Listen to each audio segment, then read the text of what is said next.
Chapter 584. Not far from the stone jade city branch, on a mountain top that wasn't too high, Yu Qianqiu stood with his hands behind his back, looking into the distance. Occasionally, there was smoke curling up from chimneys in the mountains, not sure if it was a village or a hunter's house. Looking to the north, the outline of the entire capital of ACI could be seen. It was a scene of a vast land. Both Guan Zhongkai and Yulan stood behind him. They didn't know what he was thinking. They stood motionless for a long time. The two didn't dare to disturb him. They only secretly communicated with each other through voice transmission while exchanging glances. From time to time, there were cultivators flying past in the sky. This kind of frequent passing rate was rarely seen. They didn't know what urgent matter it was. It was estimated that the cultivators flying across the sky wouldn't notice the three people on the top of the mountain. However, Guan Zhongkai and Yulan looked up from time to time. Say, why do the cultivators who fly freely in the sky want to dominate the mortals who work hard on the earth? Yu Qianqiu suddenly waved his hand and pointed to the bustling capital in the distance and asked. Guan Zhongkai and Yulan looked at each other. They didn't know why he asked this, but this question was really difficult to answer. A person's grandmaster, a person's master, they were all lords. How could they make a rash judgment? But it was not good to not answer. Guan Zhongkai took a step forward and said with a smile, "Mortals are so ignorant. How can they be qualified to dominate the world? We cultivators move freely in the world. Our vision is broad. We are naturally qualified to dominate them." Yulan also stepped forward and said, "With seniors' cultivation, sooner or later, you will also become a lord. There is no doubt about this." Yu Qianqiu looked around and asked again, "When did the rule that cultivators can't interfere in the affairs of the secular world appear?" The two of them were startled at the same time. They looked at each other questioningly. They both shook their heads slightly. Guan Zhongkai replied, "This rule has been around for a long time. We really don't know when it actually appeared." "Why does Senior ask this?" Yu Qianqiu said indifferently, "Do you think everyone follows this rule?" "Of course." Guan Zhongkai said with certainty, "Cultivators in the cultivation world basically don't interfere with worldly affairs. Everyone knows this. Then why are there still lords in each country? Take your grandmaster, Yin Baikong, and your master, Shangguan Taiping, for example. Aren't they meddling in worldly affairs?" Yu Qianqiu asked. Guan Zhongkai was speechless. Even Yulan gave him a look and smiled. This is also for the good of the mortals in the secular world. As long as there are lords in each country, there won't be any chaos. Otherwise, when mortals fight for power and profit, how can there not be conflicts in hundreds of countries? I'm afraid there will be wars every day, and the mortals will be the ones suffering. Yes, yes, yes. That's the logic. Guan Zhongkai echoed. As far as I know, once a country's lord is annihilated by another country's lord, it's the start of a secular war. Start annexing the territories of the losers. Yu Qianqiu turned around and looked at the two of them, saying, "Because of this, almost every lord is pressuring the emperors of the secular world to maintain a state of war all year round in preparation for annexing territories." This. Yulan smiled bitterly. "It's been like this for countless years." "Senior, why do you worry about these mortals?" Guan Zhongkai also nodded, "Yes. Yes." Yu Qianqiu coldly glanced at the two of them and continued, "Because the countries maintain a state of war all year round, the corvée labor and heavy taxes make the people suffer year after year. Even if they want to rebel, they will never be able to do so because of the interference of the cultivation world. Because the nobles of the various countries have the support of the cultivation world, they are not afraid of their power being overthrown. They take the opportunity to act recklessly and bully the common people. When a regime is rotten and can't take it anymore, it should be overthrown. This is the normal rule. The forceful interference of the cultivation world is against the natural order." The two of them were stunned at the same time and did not know what to say. Yu Qianqiu's words had subverted their common sense. Yulan asked tentatively, "Senior, what do you mean?" He. You don't have to be surprised. I was just saying." Yu Qianqiu smiled and turned around. There was no point in saying this to them. He narrowed his eyes and a cold glint flickered in his eyes as he examined the world again. During this period of time, he had seen too many hardships of the people's lives. Previously, he was limited by the geographical environment and thought that it was just a problem of the governance of a certain country. Who would have thought that after visiting so many countries, almost all of them were like this? He still could not understand why the common people did not rebel when they were forced to this point. While he was puzzled, he thought of the cultivation world, a colossus that mortals could not overthrow. The lords behind every country were the top experts of the cultivation world. Furthermore, these experts had great influence in the cultivation world. Mortals had no way of resisting at all. Guan Zhongkai and Yulan came to a realization. So he was just saying it casually. They thought that this senior Nyo had gone crazy. Why did he have to talk about mortals? His train of thought was too jumpy. The two of them could not keep up. Senior, shouldn't we make a move? Guan Zhongkai asked. There's no rush. It's too late. It won't be too late to leave tomorrow. Yu Qianqiu said and flew towards the Jade City branch. It's too late. The two of them looked at the sun above them. It was just past noon. Was it considered too late? What kind of logic was this? The two of them looked at each other helplessly. They were used to seeing Nyo Yud's crazy actions along the way. They were not surprised at all. They quickly followed him. When they arrived at the inner hall of the branch, Yu Qianqiu waved to the two of them and said, I want to sleep. Don't let anyone disturb me without my permission. The two of them were speechless again. They could only obey. This was the first time they saw an expert who liked to sleep. On the flying artifact, he often slept soundly. What a freak. After the two of them left, Yu Qianqiu stared at Yin Baikong's portrait in the main hall. Although he had sparred with Yin Baikong in Dian Kingdom, the two of them had never met. However, from this portrait, Yin Baikong looked like a proper person. He had a sage-like demeanor. Humph. He snorted coldly and returned to the room he had prepared for himself. Then, he disappeared. In Utopia's military camp, Guan Yu and Zhang Peng were summoned. Zhang Peng had been assigned by Yu Qianqiu to be Guan Yu's adjutant. He was to assist Guan Yu in everything. After greeting each other, Yu Qianqiu did not waste any time. He directly asked, Zhang Peng, what's the cultivation level of the members in the military camp? Zhang Peng replied, there are around 3,000 in the early stage of tribulation passing and 3,000 in the nascent soul stage. There are also around 3,000 who have reached the core formation stage. Yu Qianqiu gave Guan Yu a questioning look. Guan Yu nodded, indicating that it was not bad. Zhang Peng, I have a mission for you this time. Are you confident that you can complete it? Yu Qianqiu smiled. Yes. Zhang Peng became excited. He could not help but ask, Master, what mission? Is it the same as last time? Yu Qianqiu nodded. Not bad, but the scale will be much larger than last time. Then, he turned to Guan Yu and smiled. Yunchang, this guy lacks the experience of commanding battles in the cultivation world. This time, I'll let him come up with the battle plan. What do you think? Okay. Guan Yu agreed. There was an indescribable loneliness in his tone. Actually, he knew that ever since he publicly disobeyed Boss's orders, the relationship between the two of them was not as good as before. Although Boss still had a polite smile on his face, the fact that he suddenly appointed Zhang Peng as his adjutant was already a very deep meaning. In particular, there were a few regiment commanders who held great power in the military camp. Sometimes, they were more obedient to Zhang Peng than to him.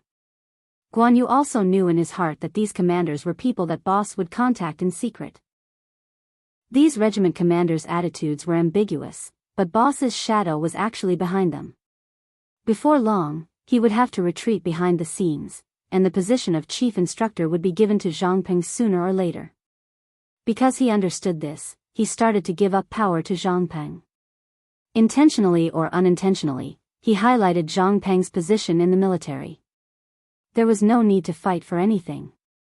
In Utopia, no one could win against Boss. Everyone knew that Yu Qianqiu was the leader of the entire utopia. Zhang Peng could hear the loneliness in Guan Yu's tone, but he was not an idiot. No matter how rash a general who was once good at war looked, he would not be an idiot. Otherwise, how could he always win battles? Although his master did not say anything about his master suddenly assigning him to be Guan Yu's adjutant, he was well aware of his master's intentions after considering the entire sequence of events. Master, I really do not have enough experience.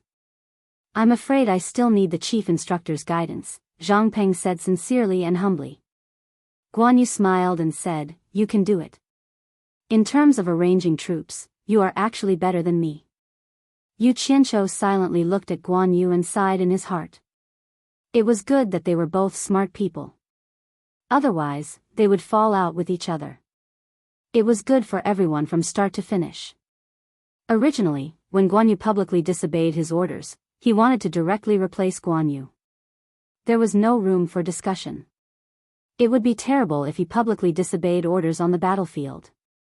However, Guan Yu's position in the army was not low. He was the chief instructor of all the team members.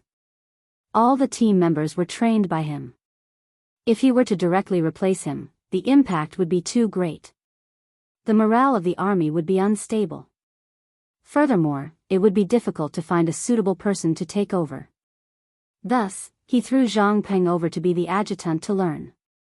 He believed that Zhang Peng, who had rich experience in leading troops, would be able to take on the role in the future. From the looks of it, everyone knew what to do. That was good. Otherwise, he would have to use ruthless methods to cleanse them. It's decided. Zhang Peng will lead the organization. If there are any inadequacies, Yun Chang will give you more pointers. Yu Qianqiu changed the topic and said in a deep voice, gather everyone and stand by. Wait for my news. Yes. The two of them accepted the order in unison. However, Zhang Peng was a little confused and reminded, Master, won't it be too conspicuous for so many people to go out at once? He had followed them outside and knew how powerful those soul formation experts were. If they were discovered, it would be troublesome if they couldn't retreat in time. Knowing his concern, Yu Qianqiu sneered and said, the looting outside is in full swing. This is the time when our defense is at its weakest. This is the best time to make a move. With that said, he disappeared. Chapter 585. Seeing that even the snow dragon had appeared, everyone could imagine that Bing Qingzi must have been forced into a corner. Everyone was even more certain about Yan Zhuixing. Someone clicked his tongue and said, Bing Qingzi has even taken out his trump card. Looks like we have to save Yan Zhuixing. Seeing Bing Qingzi pass through, the 5 spirit severing stage experts were stunned for a moment before their expressions changed. Yin Baikong shouted angrily, Bing Qingzi, don't go. Without needing to say anything, the 5 figures flashed and chased after Bing Qingzi. The group of people standing on the treetop of the Hengduan mountain range rubbed their palms together. If the 6 of them were to fight, it would be a good show. Someone shouted, let's go and have a look. In an instant, a group of spirit-severing stage experts flashed into the sky and chased after them. Shuejiao, stop them. Bing Qingzi shouted without turning his head, and continued to fly rapidly. Moo! A sound that sounded like a cow's moo resounded through the sky. The snow dragon swayed its body and turned around in the air. Its agility in the air was like that of a dragon.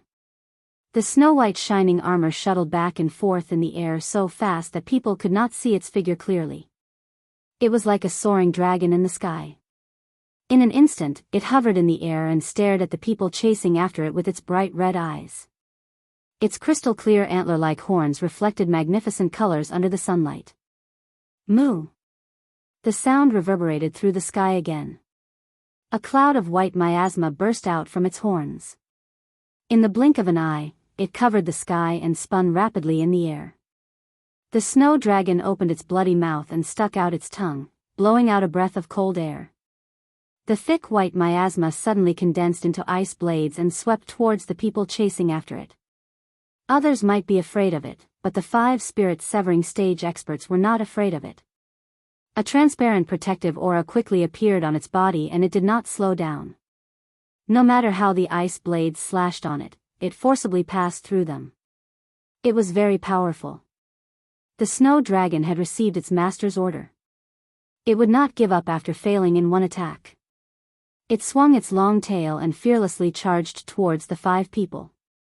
Accompanied by the wind and clouds, its speed was much faster than when it was flying with Bing Qingzi. Flying dragon in the sky, white dragon phantom.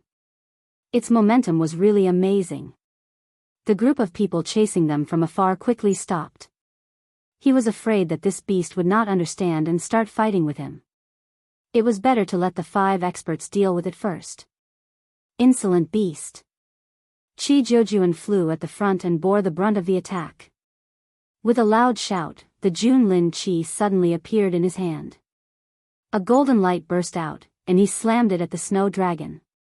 Dang!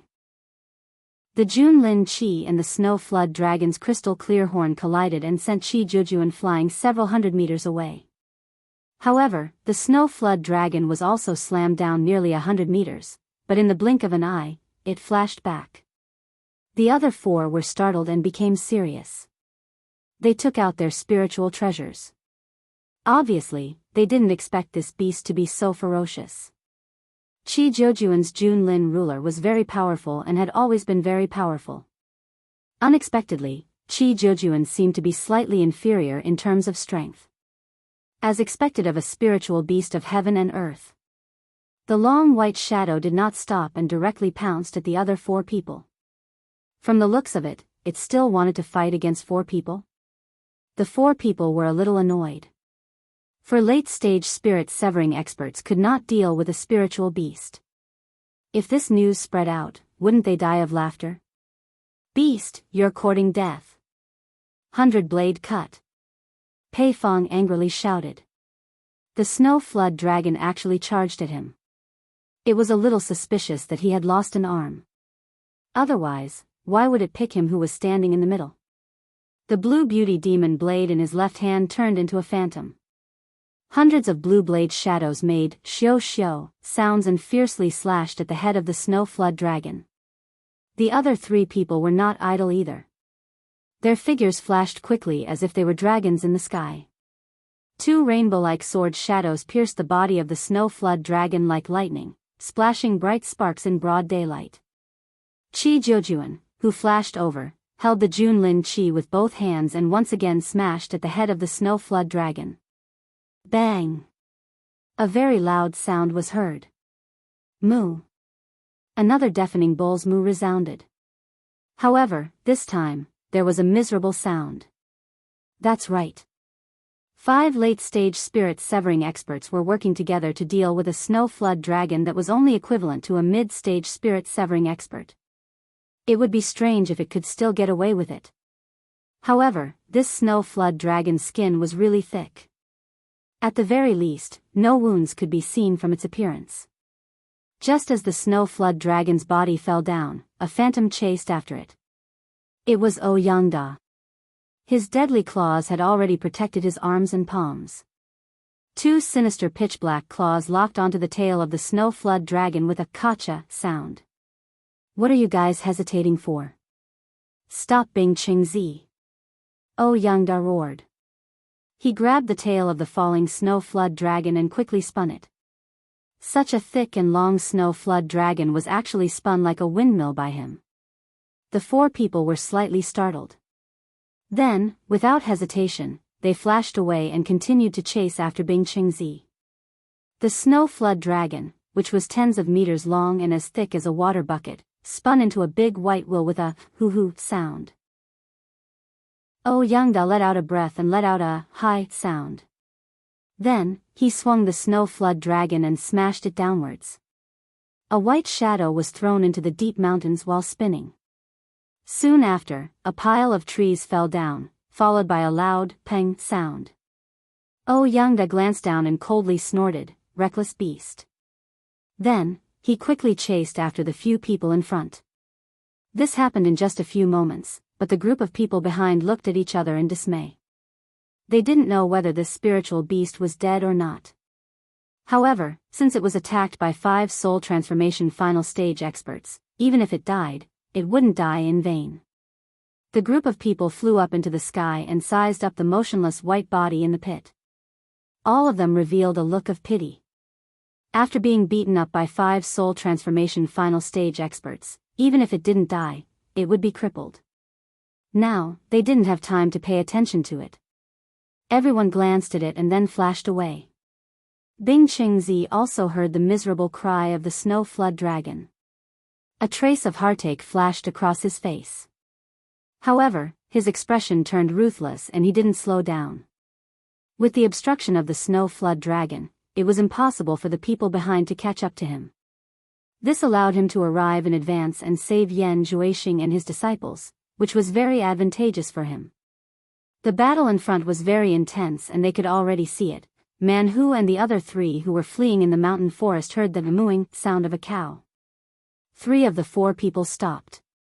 Yan Zhuixing, who rushed to the front, stopped and said in surprise, "Everyone, let's go. What happened to you guys? Is that the cry of the snow flood dragon?" Old 5 said in disbelief. Because the snow flood dragon never came down from the snowy mountain, how could it appear here? It's Master. Master has arrived. Master has brought the snow flood dragon down the mountain. Old 7 couldn't help but cheer. Yan Zhuixing looked at Man Hu with an inquiring gaze. The latter nodded seriously and said, "Yes, it should be Master." Just as he finished speaking, they heard a rapid loud sound coming from the sky in front, followed by the miserable cry of the snow flood dragon. The expressions of the 4 changed. Before they could calm down, they felt a violent vibration coming from under their feet. A peng sound came from the forest in front of them. "Let's go and take a look." Man Hu waved his hand and the 3 immediately followed. When they arrived at the scene of the accident, they saw the forest had collapsed and there was a deep pit in the ground. The few of them surrounded the pit and saw the snow flood dragon shaking its head. Its chin was covered in blood and it was obviously injured. "Snow flood dragon, what happened to you?" Old 7 was the first to jump down and touched the snow flood dragon's head. The snow flood dragon probably heard Old 7's voice and let out a mooing sound in pain. Its voice lacked confidence. It was still shaking its head. It seemed to be dizzy from the spinning and had not recovered. The few of them jumped down. Only Yan Zhuixing was speechless as he looked at the big guy below. This was because he had never seen such a huge python with a horn on its head. Could it still be considered a snake? Under the concern of the few of them, the snow flood dragon stopped shaking its head after a while. Its red eyes began to spin. Looking at the 4 of them, it intimately stuck out its tongue and licked them. However, when it saw Yan Zhuixing above, it immediately revealed hostility. It slightly tightened its upper body and seemed to be about to attack. "He's one of us." Old 7 patted its head and the snow flood dragon calmed down. "Where's Master?" Man Hu frowned and asked. The snow flood dragon was shocked and seemed to remember its master. It jumped out of the pit and let out a mooing sound to the few of them below. When the 4 of them flew out, they saw the snow flood dragon stretching its body and rode on it without hesitation. Man Hu waved to Yan Zhuixing and said, "Young palace master, come up." Yan Zhuixing was stunned. Without hesitation, he rode on the snow flood dragon. Man Hu patted the snow flood dragon's body and the snow flood dragon shot into the sky with the few of them. In the blink of an eye, it carried the few of them and flew high up in the sky. Hearing this, Yan Zhuixing was secretly shocked. This white python with a long horn on its head was actually flying faster than them while carrying 4 people on its back. Could this be the legendary spirit beast? Bing Qingzi, who was flying at high speed, was slightly stunned. He saw hundreds of early divine transformation realm cultivators fighting in the sky ahead. What's the meaning of this? As soon as this thought flashed through his mind, Bing Qingzi immediately thought of a possibility. Yan Zhuixing had already fallen into their hands and everyone was fighting over him. Black Yin Palm. Bing Qingzi rushed over and in a rage, he waved his palm at the group of people. Hundreds of palm shadows shot out with a boom. Bang, bang, bang. Ah, ah, ah. The group of people who were in a killing frenzy were instantly hit by the palm shadows. Dozens of people dizzily fell down. Bing Qingzi is here. Someone shouted. Actually, there was no need to remind them. Those who were not hit were also scared witless by the might of the black yin palm. They had long stopped fighting and all of them teleported far away. The battered and exhausted Sikong Ju stood in the sky not far away with his sword in hand. This time, the World Commerce Company had suffered a huge loss. Even he himself had almost lost his life. He had never been in such a chaotic battle before. It seemed that everyone was more interested in attacking the World Commerce Company's people. They were very glad that they could last until now. Looking at the furious Bing Qingzi, Sikong Ju's battered and exhausted face was filled with uncertainty. He thought to himself, where are Master and the others? Bing Qingzi came from that direction. Could it be that Master and so many people couldn't stop Bing Qingzi? Chapter 586. The people who were fighting below were also startled by the shout of Bing Qingzi is here. They all subconsciously stopped fighting. They looked up dumbfoundedly and saw dozens of early spirit-severing realm experts fall down with a plop sound. The group of people immediately looked at the white-robed angry old man with great reverence. Bing Qingzi. Late spirit-severing realm expert. Master. Grandmaster. A mess of greetings sounded and many people rushed towards those early spirit-severing realm experts who fell down. Those who fell down were the seniors of many people's sect. How could they not show their concern? The dozens of spirit-severing realm experts who fell down were usually high and mighty. But now, their bodies were covered with a layer of frost, and they kept trembling and their teeth were chattering. Even the people who went to help them couldn't help but shiver when their hands touched them. So cold. Fortunately, these people were spirit-severing realm experts with high cultivation and could withstand it. If it was someone weaker, they would have been frozen into a popsicle and died after being hit by Bing Qingzi's dark yin palm. One could imagine that Bing Qingzi's dark yin palm was not a joke. Just a moment ago, it was still very lively, but now it was completely silent. Bing Qingzi looked at the bloody scene below and his eyebrows kept trembling. He couldn't see his disciple or Yan Zhuixing. A majestic killing intent surged out from his body, scaring the group of people who were trembling with fear and prepared to escape. Master. Suddenly, a voice that Bing Qingzi was very familiar with sounded. A guy covered in blood rushed up and saluted him, but he couldn't see his face clearly. However, Bing Qingzi recognized him immediately and shouted excitedly, "Old Six, you are still alive."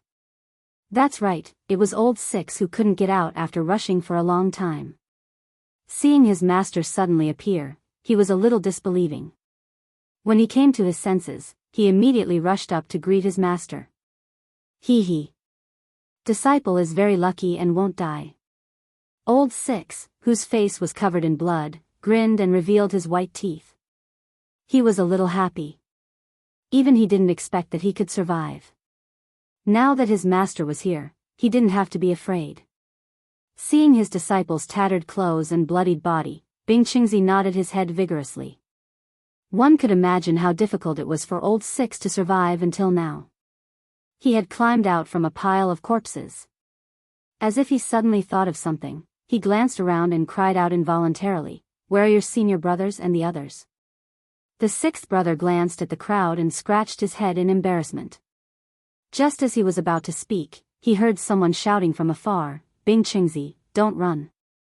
It was Pei Fang's voice. In the blink of an eye, the five of them arrived at the scene. The scene of blood flowing like a river made them temporarily lose interest in Bing Qingzi. All of them stared at the scene below with ugly expressions on their faces. Just by looking at the clothes on the ground, one could tell that there were people who had not died, and there were quite a few of them. Because the five of them were the most active and fought the most, they naturally died the most. The rulers who had hurried over were all dumbfounded. They had suffered great losses, and it was like cutting off their own flesh. Especially when he saw the dozens of early divine transformation realm cultivators who were covered in frost and shivering from head to toe. It was obvious that they had been hit by Bing Qingzi's dark Yin palm. Pei Fong shouted, "Bing Qingzi, what do you mean?" Although he shouted loudly, he didn't have the guts to fight Bing Qingzi alone. He had suffered losses in Bing Qingzi's hands more than once or twice, so he knew how terrifying Bing Qingzi could be. "What do you mean? There's something wrong with your brain." Bing Qingzi glanced at him and didn't have the time to care about him. He asked again, "Where are your senior brothers and the others?" The sixth brother scratched his head in embarrassment again. Suddenly, he was stunned and said in astonishment, "Senior brothers and the others should have escaped. Didn't Master encounter them?" "Escaped? Why are they still fighting so fiercely after escaping?" Everyone's gaze fell on him. Some of them were dumbfounded as they waited to hear the rest of the story. Bing Qingzi was startled. As soon as he rushed over, he heard the sounds of fighting and immediately stopped searching. He rushed over here with all his might and didn't pay attention to what was happening on the way here. Maybe he was really too late. "Your senior brothers and the others have left. Why are you here alone?" Bing Qingzi couldn't understand. The bloody sixth brother scratched his head again and laughed foolishly. He glanced at the crowd and said proudly, "These people are too much.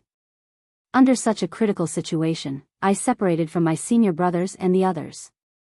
They continued to walk forward, while I walked in the opposite direction. When there was some distance between us, I pulled the sky-shaking sound arrow that I picked up to attract everyone here. I didn't expect these people to be so easily fooled. Hee hee. It was a silly dog-eat-dog fight for a long time." Everyone was shocked and looked at the sixth brother with a strange look. If what he said was true, then this guy really made everyone speechless. He was obviously sacrificing himself to cover his senior brothers and escape. Was there such a great person in the cultivation world? But how could he still survive after being beaten like this? No matter whether what he said was true or not, it was a miracle that he could survive after looking at the tragic scene below and the miserable state of his body. It didn't matter if others didn't believe him. Bing Qingzi believed his disciples' words. He pursed his lips and was proud of teaching such a disciple. It was worth it for him to come all the way here to save them. He nodded excitedly and said, "Good, good, good. As expected of my disciple." Yin Baikong could see that most of the people who died here were his world commerce's people. He shouted with a gloomy face, "Bing Qingzi, how are you going to explain this matter?" "Explain what?" Bing Qingzi knew that his disciple and Yan Zhuixing were fine and immediately calmed down. He stared at him coldly and said with narrowed eyes, "Just for a groundless thing, you actually dared to attack my disciple and still ask me how to explain it? I want to know how you are going to explain it. Bing Qingzi, don't give me that." Pei Fong continued, "If you don't give us a satisfactory answer today, don't even think about leaving." Bing Qingzi sneered, "Fatty Pei, don't brag too early. Since I dared to come here today, I was prepared not to go back. Fatty Pei, let me say this first. Today, even if both of us die here, we will first kill you before we die. I guarantee that you won't be able to escape. If you don't believe me, you can try. Killing one of you isn't much, but killing two of you isn't a problem." As he spoke, he sized up the other 4 soul formation final stage experts. His eyes were unusually fierce, as if he was picking another person to die with him. Which one of the top figures in the cultivation world wasn't a ruthless person? If he was forced into a corner, no one would doubt his determination. Pei Fong's chubby face stiffened. If Bing Qingzi really went all out to kill him, with his cultivation, it would be hard to say what would happen to him. Moreover, he was missing a hand now.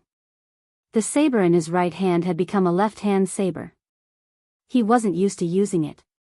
The other 4 were stunned. Just like what Bing Qingzi said, he probably dared to come here alone because he was prepared to die. If Bing Qingzi wanted to go all out, could he kill 1 or 2 of them?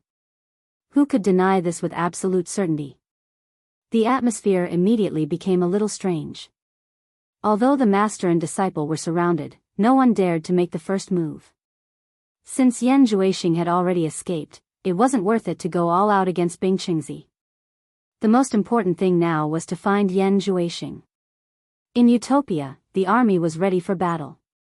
Close to 10,000 people were evenly distributed according to the ratio of tribulation passing stage, nascent soul stage, and core formation stage. They were divided into 30 groups. In other words, in each group, there were close to 100 tribulation passing stage, 100 nascent soul stage, and 100 core formation stage cultivators. They were all mobilized. In order to seize the favorable opportunity, Yu Qianzhou personally scouted the place where they were going to attack as fast as possible. It was all thanks to the team members who had been sent out to scout the place. They had indeed made a great contribution. Of course, it was also related to his arrangements in advance. At that time, it was for convenience in the future. Yu Qianzhou looked at the black mass of masked people in front of him and sighed. This was the first time that all of them were mobilized. This time, they had chosen 90 countries to attack. There were 30 teams, which meant that each team had to attack 3 countries consecutively. This meant that he had to oversee the deployment of Utopia. Chen Feng and Guan Yu stood behind him. Guan Yu had a complicated look in his eyes. Were these people training for so long just for this day? Boss had probably used it once. There would probably be a second time, a third time. Chen Feng's group of subordinates were quickly distributing the necessary battle resources to everyone. Very soon, it was completed. Chen Feng's woman, Xiao Wanqing, was also watching from the side. From time to time, she would stare at Yu Qianzhou with a slightly resentful look. Yu Qianzhou unintentionally glanced at her and was slightly stunned. He realized that her belly was actually getting bigger. Was she pregnant? He avoided Xiao Wanqing's resentful gaze and deliberately didn't look at her. He tilted his head and looked at Chen Feng. He thought to himself, this guy is really free. Chu Ping had also led a group of women from Ethereal Palace over. She had received orders from Yu Qianzhou to bring people to handle logistics. She didn't know how big of a movement Yu Qianzhou was going to make this time. He actually mobilized everyone. However, when she looked at Yu Qianzhou, her gaze was also somewhat resentful. After coming, he didn't look for her. Instead, he gave her a rigid order. It was not romantic at all. At this moment, Zhang Peng and a group of leaders came out of the combat room. After the leaders dispersed, they quickly gathered the team leaders of their respective teams and distributed the map of the attack. They formed a circle and drew out the terrain on the ground to explain the distribution of the attack mission. Everything was carried out in an orderly manner. It was fast and efficient.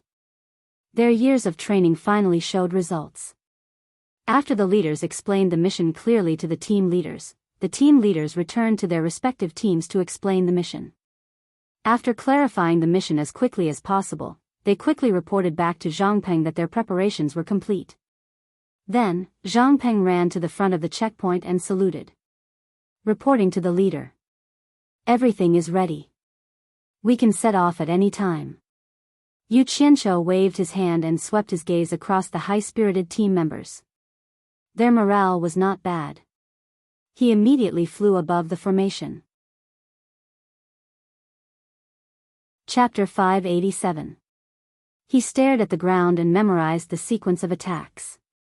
Then, he slowly closed his eyes and established contact with the 90 attacking points in the outside world. His divine sense quickly spread out and enveloped the team members below. The teams disappeared one by one, and only one team remained. Their task was to be a substitute. Yu Qianzhou remained floating in the air with his eyes closed, maintaining contact with the 90 attacking points outside. The surroundings were quiet, and no one made a sound to disturb him. In a wilderness in Shiman country, a large area of rubble was piled up, forming a rocky hill. Experienced cultivators could tell that these were the rubble that had been produced by mining spirit stones. The rocky hill was a wasteland in the southern suburbs. Not even a single weed could be seen, and there were only piles of rubble. 300 masked men suddenly appeared out of thin air. The leader of the masked men quickly scanned the terrain and confirmed that it was their target. He faced the target and waved his arms forward. Attack according to the original plan. The 50th early stage tribulation passing expert quickly leaped into the air and pounced toward the first target. The communication formation was the first point they had to destroy. They had to destroy it at all costs as quickly as possible. They could not give the other party any time to spread the news. Once the other party spread the news of the attack, it might immediately attract strong reinforcements nearby. Although they did not know if there were strong reinforcements nearby, they could not take this risk. The first attack had to break the other party's throat. They could not let the other party make any sound to the outside world.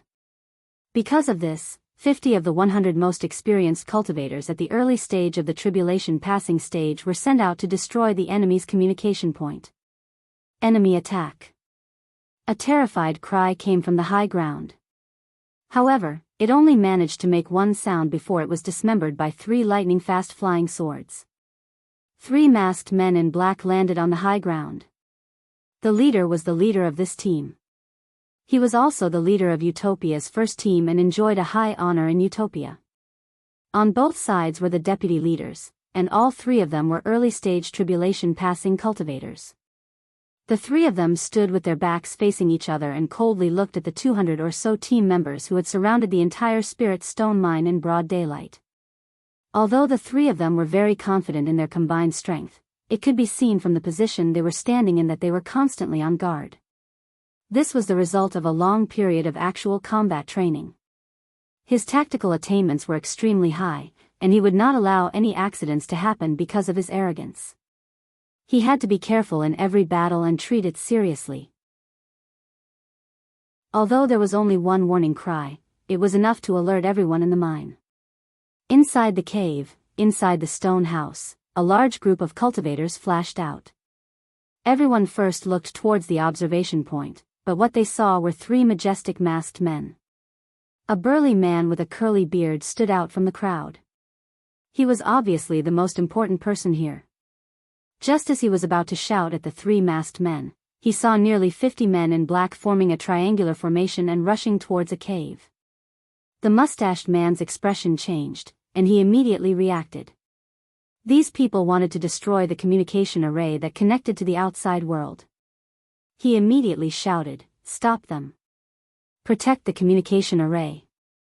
The group of people quickly shot up into the sky and chased after them. The guards outside the communication array also rushed to intercept them. The first person in the front corner of the triangular assault formation quickly made 2 hand gestures, and the 50 people all threw out their arrow talismans. Dense yellow lights whizzed out like rain, and the people who rushed to intercept them were immediately thrown into confusion. The last row of 10 people in the triangular formation immediately turned around and rushed back after throwing out the arrow talismans. The flying swords in their hands flew out, forming a sword net to strangle the people chasing them. On the spot, dozens of people let out mournful screams. Blood rained down along with dismembered corpses. Such a fierce and swift attack immediately scared the people who rushed over, and they didn't dare to continue. Some people even turned around and fled without hesitation. The triangular formation that had been shortened by a section plunged into the crowd of people blocking them. Flying swords flashed fiercely, and miserable screams rang out continuously. 10 people separated from each side of the triangular formation to deal with the opponents outside the cave. The remaining 20 people formed a small triangle that went straight into the cave entrance.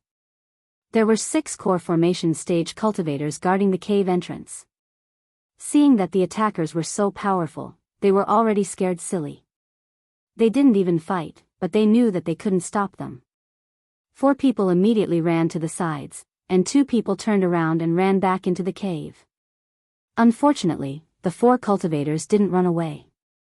They were already surrounded outside, and the only thing waiting for them was to be killed without mercy. As soon as the small triangle went into the cave entrance, it immediately split into an even smaller triangle. 10 people directly rushed into the cave, and the remaining 10 people guarded the cave entrance.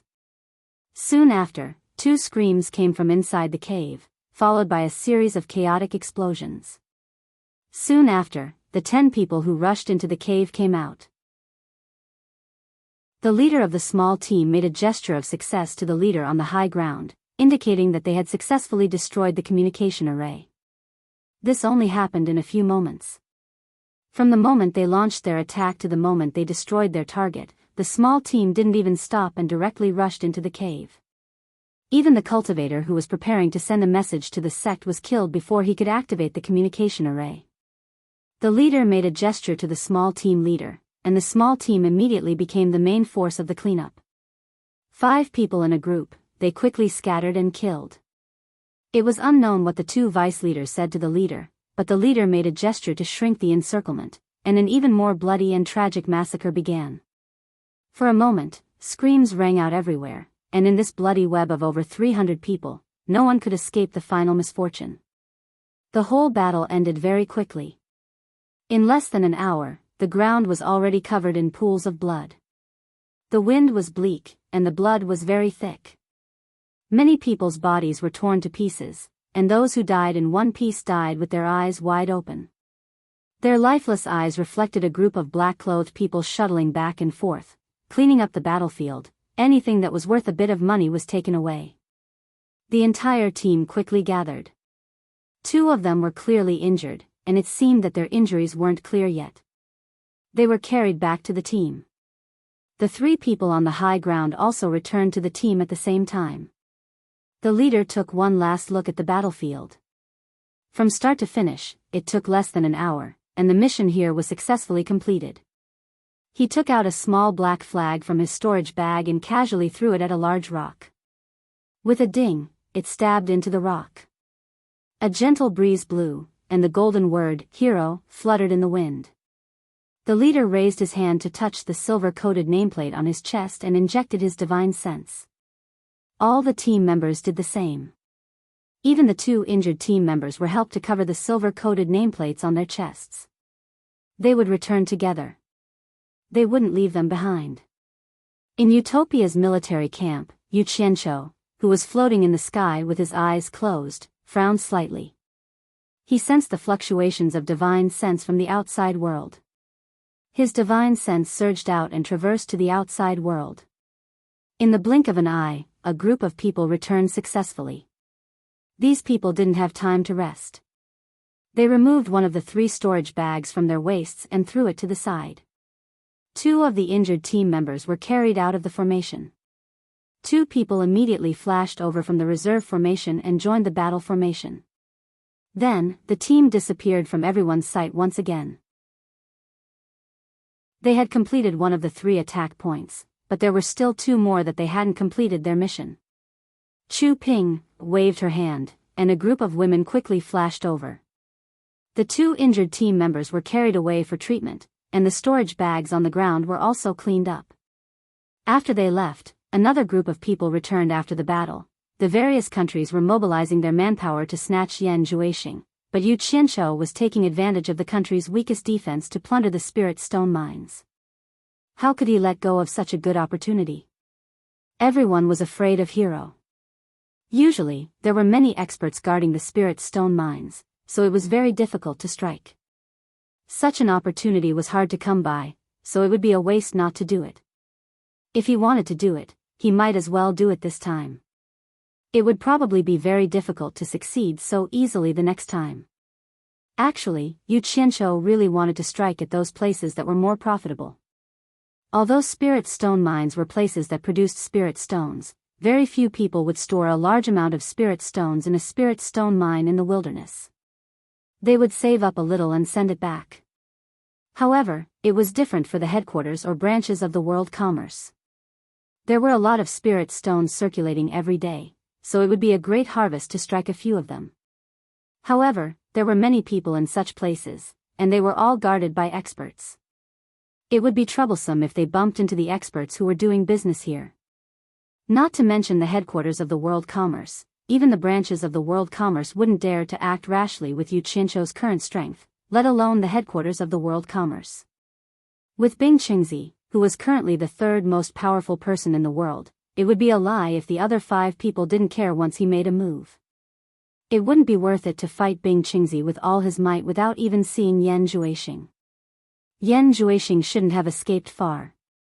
Let's find Yan Juexing first. When the time comes, there will be a way to pry open his mouth. Whether it's a groundless matter like what Bing Qingzi said, we will know once we ask. Pei Fong changed his tone. Since he had misgivings about using force with Bing Qingzi, he might as well use another method. You dare! Bing Qingzi shouted. The profound ice sword had already appeared in his hand, and his aura had directly locked onto Pei Fong. The latter's expression stiffened, and he looked at the other 4 people. Yin Baikong carried the God of Fortune's sword and said indifferently, Brother Bing, everyone is here to clarify the matter. Everything will be clear once we find Yan Juexing. You better think it through. Don't go against the cultivators of the world. When the time comes, it won't look good for everyone. Bing Qingzi coldly stared at Yin Baikong, and his murderous aura was faintly discernible. The other 5 people immediately became alert. At this moment, high up in the sky, the sound of high-speed flying could be heard again. Everyone raised their heads and saw a white shadow flying over. Who else could it be other than the snow flood dragon? Immediately, someone clicked his tongue and said, a spirit beast is indeed a spirit beast. It's actually fine. There seemed to be 4 people sitting on it. Man Hu and the other 3 who were riding on the snow flood dragon knew that the snow flood dragon was bringing them to find their master. However, when they saw the large group of people below from the sea of clouds, their expressions immediately changed. They had finally escaped from the wolf's den, but the snow flood dragon had sent them back. Wasn't this asking for death? Chapter 588. What does this snow flood dragon want to do? Yan Juexing asked. He even suspected that the sect wanted to offer him to settle the matter, but he felt that it was unlikely. Because if Bing Qingzi wanted to harm him, the curse on his body wouldn't let him off. Man Hu punched the snow flood dragon's back and shouted, Snow flood dragon, turn around and run. Moo! The snow flood dragon responded with a loud cry. How could it run when its master was down there and the person who beat it up just now? Shaking its head and tail, it rushed down with a whoosh. Master is down there. Old Seven exclaimed. Since Bing Qingzi was here, Yan Juexing could only bite the bullet and continue. At least for now, it would be safer to stay by Bing Qingzi's side. Otherwise, it would be difficult to escape. Under everyone's gaze, the snow flood dragon arrived with 4 people on its back. It circled around Bing Qingzi and his disciple and let out a soft moo. Man Hu and the other 3 also rushed to Bing Qingzi's side and saluted. Bing Qingzi was startled when he saw the 4. Then, his face sank and he transmitted his voice to Man Hu, since you escaped, why did you come back? You're courting death. Man Hu replied helplessly, we met the snow flood dragon on the way. Who knew it would bring us back? It's too late to escape.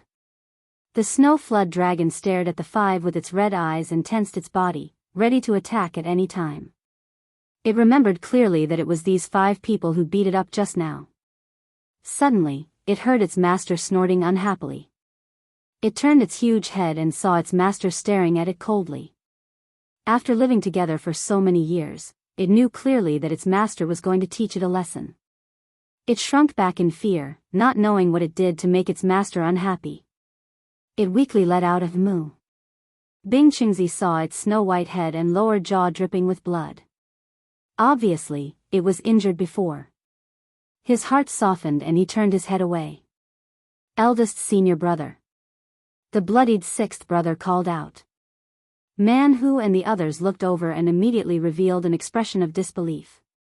They said excitedly, you're still alive. They hugged each other with obvious excitement. They had a lot to say, but they knew this wasn't the right place.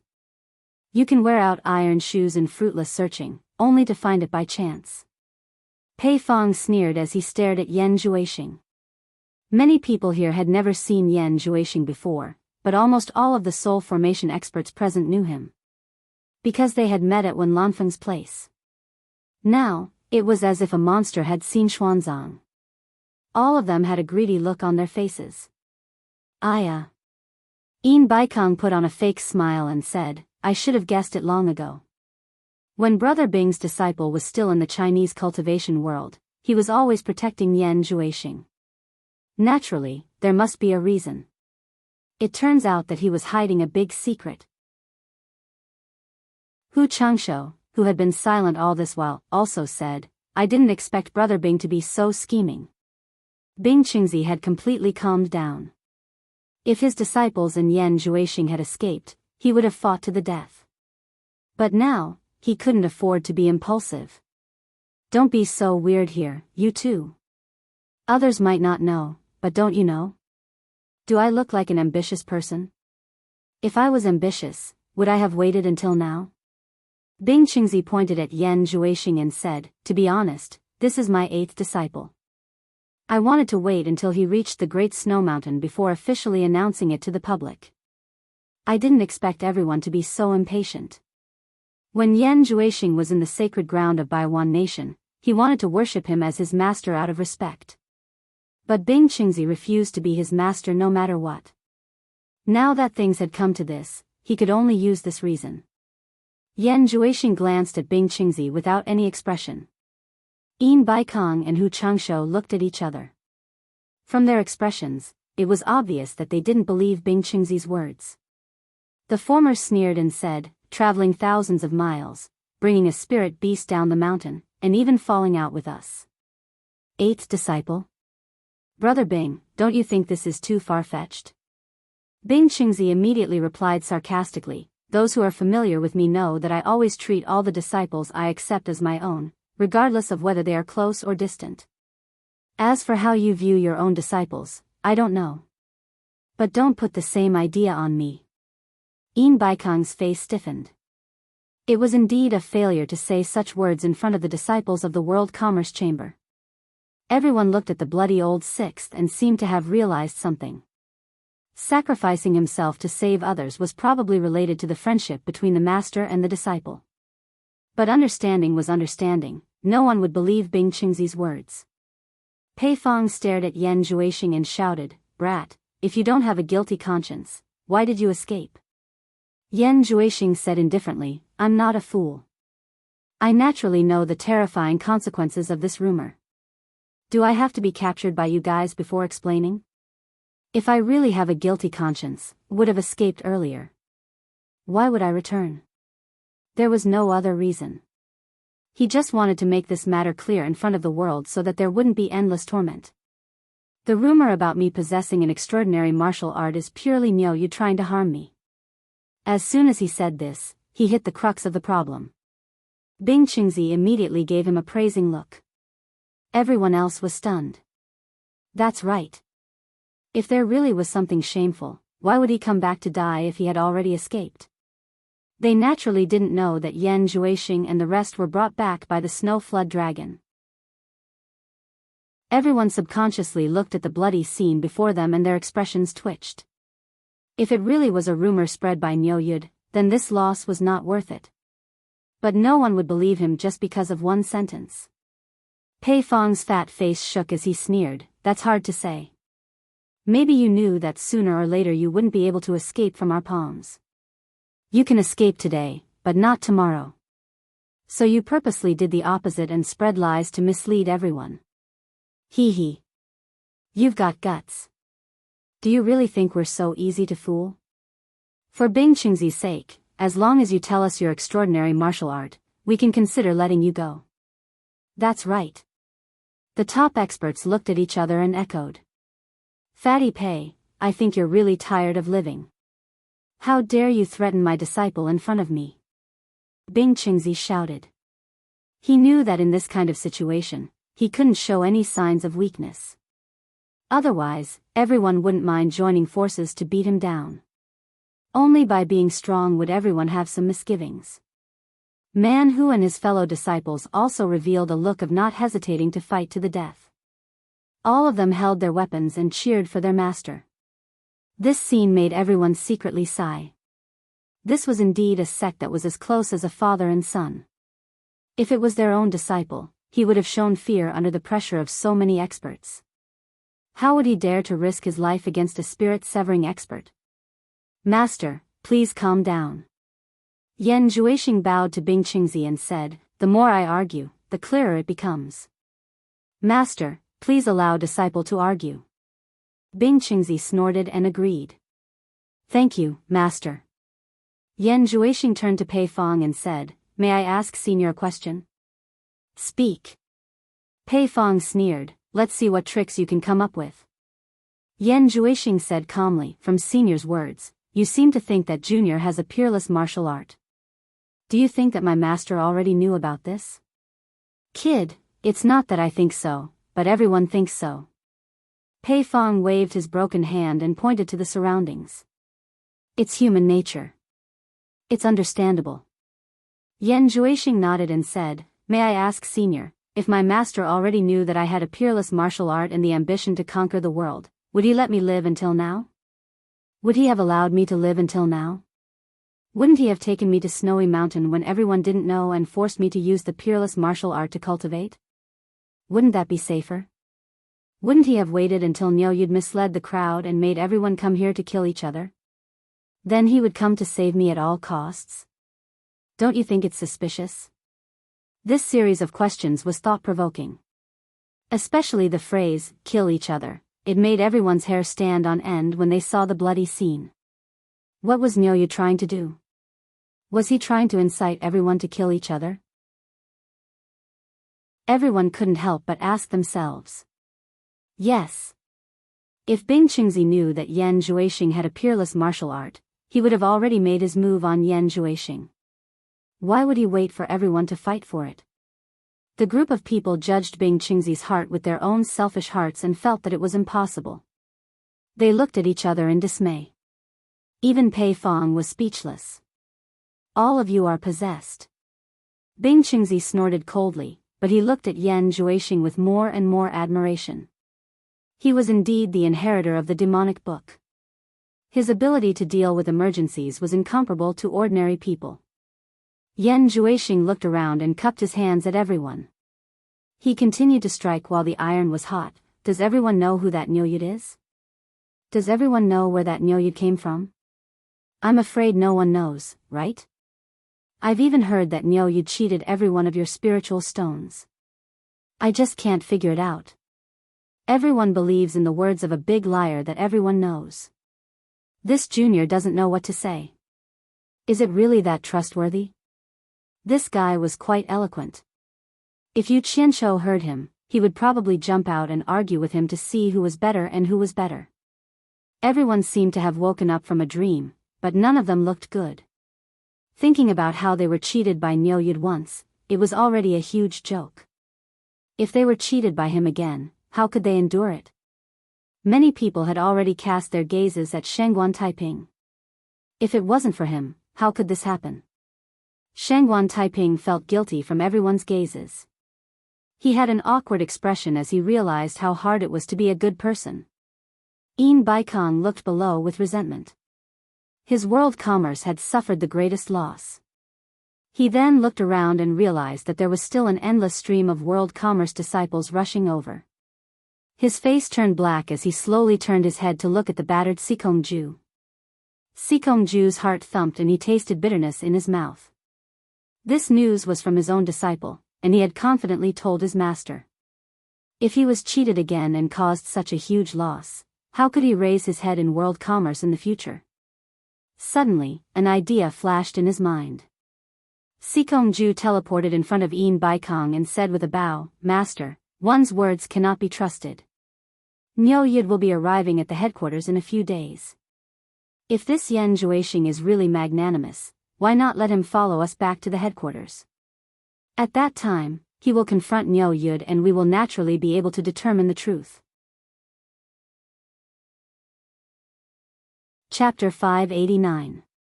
Yin Baikong's eyes lit up and slightly nodded, that's right. Brother Bing, it's easy to prove your disciple's innocence. Let him follow me to the headquarters and confront Niuyud.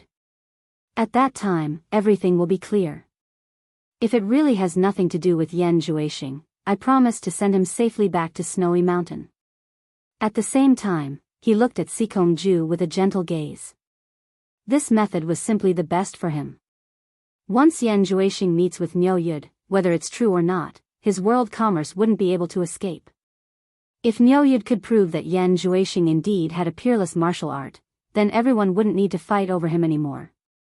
Yan Juexing was already in his hands. If Nyoyud was lying, then he wouldn't be able to leave the world commerce so easily.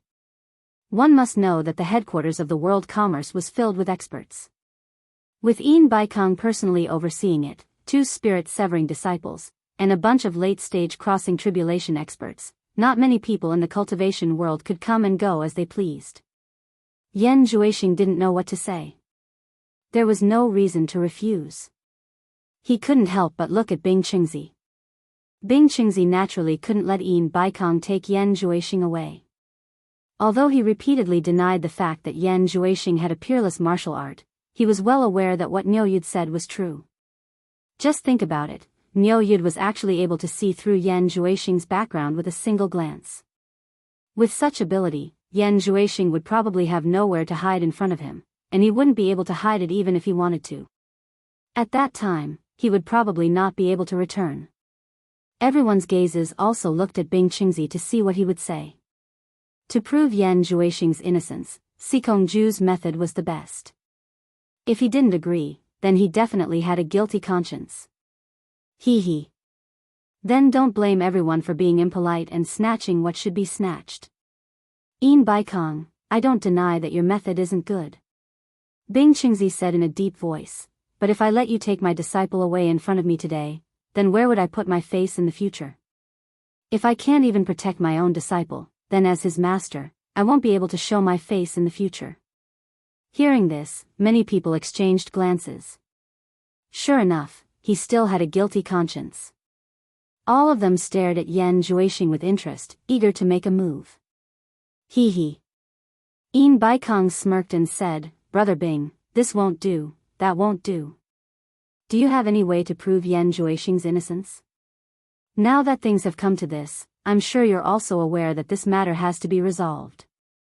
Seeing that everyone was pressuring their master, the hot-tempered 7th disciple could no longer bear it and shouted, What have we done wrong to you? We need to prove our innocence to you. Yin Baikong's gaze was like lightning as he stared at the 7th brother. He sneered and said, This old man is talking to your master. Since when is it your turn to interrupt? Bing Qingzi raised his hand slightly and stopped the furious 7th brother from speaking again. He said to Yin Baikong, I naturally have a way to prove Yan Juexing's innocence. Oh. Then we'll be all ears. Yin Baikong put on a fake smile. Obviously, he didn't believe it. Everyone stared at Bing Qingzi, waiting to see what he could say. Bing Qingzi's cold eyes swept across the crowd. With a wave of his hand, the profound ice sword suddenly appeared in his hand. This action startled everyone. They all thought that he was going to make a move. Who knew that a dang sound could be heard? Bing Qingzi flicked the sword with his finger and a crisp sound reverberated in the air. He raised the sword and said in a clear voice, Bing Qingzi, swear to the heavens that if my disciple Yan Juexing possesses a peerless martial art, let me, Bing Qingzi, die a horrible death in the future. Absolute silence. Everyone was silent. Everyone was dumbfounded. They didn't expect Bing Qingzi to be so ruthless. He even made a deadly oath. This, Yin Baikong and the others looked at each other. If they didn't believe it before, then what about now? Even if they were beaten to death, they wouldn't believe that Bing Qingzi would use his life to make a false oath. Man Hu and the others who recovered from the shock couldn't help but shout, Master. Yan Juexing silently stared at Bing Qingzi. He owed this sect too much. Only the few of them knew that Yan Juexing did possess a peerless martial art, the demonic book. However, their master made a false oath. This would definitely be punished by the heavens in the cultivation world. Bing Qingzi waved his hand at them and said, It's nothing. Since we can't explain it clearly to them, we'll use facts to prove it. Otherwise, we'll have endless troubles in the future. He then stared at the 5 of them and said indifferently, Everyone, do you believe me now? Pei Fong, Qi Jiujuan, and O Yangda looked at each other. They felt it was a pity to let Bing Qingzi go just like that. Originally, they wanted to take this opportunity to kill him. However, it wasn't a good time to do so. Once they started fighting, Yin Baikong and Hu Changsho wouldn't just sit back and watch. Yin Baikong and Hu Changsho's expressions were a little awkward. The former smiled and said, "Brother Bing, don't misunderstand. Since the matter has been clarified, it's naturally fine. I hope Brother Bing won't take it to heart and understand." The change was really fast. However, the three of them were originally in a group of benefits. As long as there weren't any other benefits that could split the three of them, the past would naturally be the past. After all, they still had to deal with each other in the future. They were all experienced people and wouldn't be swayed by their emotions. They only knew what was true. Humph. Bing Qingzi coldly snorted and said, "Let's go." Under everyone's gaze, the master and disciples rode on the snow flood dragon and soared into the sky. "Brother Bing, have a safe journey." Yin Baikong and Hu Changsho cupped their hands and sent them off. The group of gathered experts looked down again. They didn't know where their anger came from. Yin Baikong pointed down and stared at Sikong Ju as he shouted, "What exactly is going on? Yan Juexing and the others have already escaped. Why are you all still fighting here?" Sweat appeared on Sikong Ju's forehead. He didn't know what the hell was going on. He turned around and called Zhang Zuansheng, who was also battered and exhausted, to question him. The lords of various countries also gathered their subordinates to reprimand them, asking them what exactly was going on.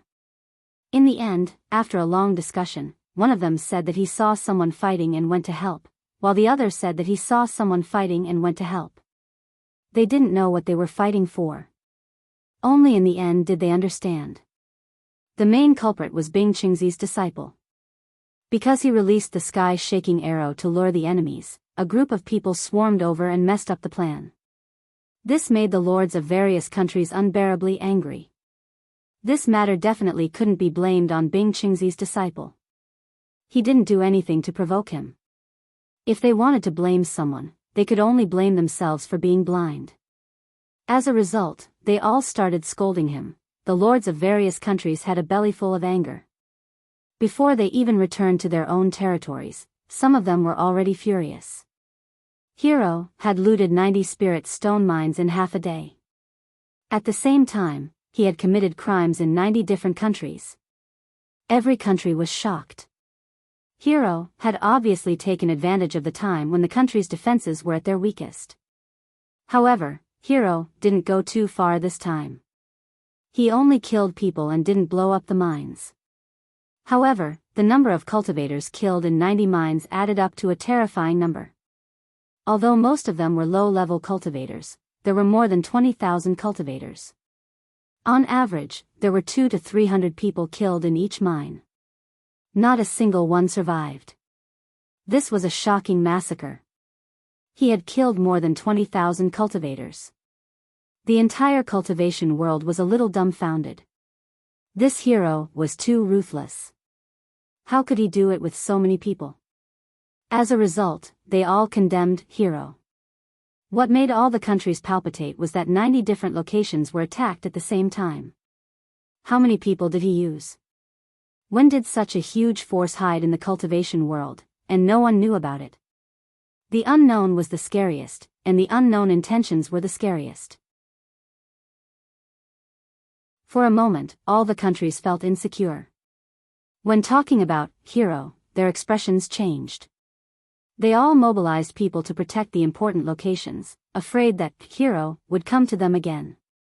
The cultivation world, which had been a little restless recently, suddenly became much quieter. Currently, many people in the cultivation world were very depressed. Yu Qianqiu was one of them. After receiving the news that Yan Juexing was safe and sound, he was extremely depressed. He didn't expect that Yan Juexing would still escape even after being forced to such a state. Didn't this mean that Yan Juexing was indeed a character from another angle? On a flying magical artifact, Yulan was controlling it. The wind and clouds brushed past the ship's side, quickly flying over thousands of mountains and rivers. Yu Qianqiu, who was sitting at the back, suddenly sighed, "Scourge. Scourge."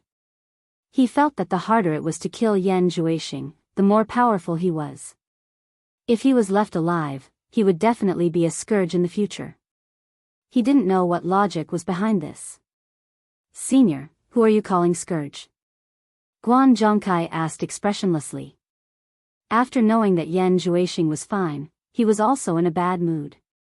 He had already been scolded by Sikongju, who said that he would deal with him when he returned. Since even his grandmaster had confirmed that Yan Zhuixing was fine, it was most likely that Niu Yud was lying. This time, he had really caused his own death. However, this fella's cultivation was too high. Putting aside the fact that he couldn't beat him, he didn't even dare to scold him. He didn't even dare to show his face. Yulan, who was controlling the flying magical artifact, didn't look any better. His master, Shengguan Taiping, even had the heart to kill him. Who asked him to lie about military intelligence, causing his master to offend a large group of people. Yu Qianqiu was stunned, then sighed, nothing, I was talking about the hero. This hero is really a scourge. He actually killed so many people, sigh. Scourge. These 2 days, he had heard many people talking about the hero. Then where does Senior think the hero came from? Guan Zhongkai said perfunctorily. You're asking me?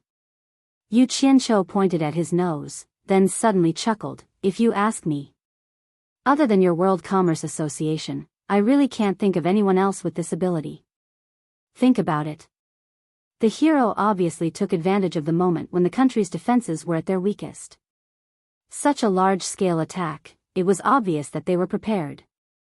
And regarding Yan Zhuixing's matter, your World Commerce Association was the first to know, right?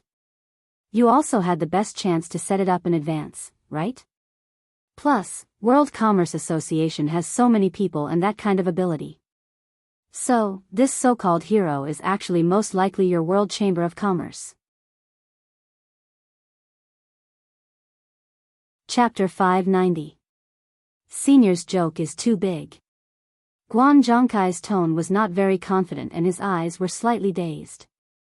Hearing Niu Yud's words, he thought of something.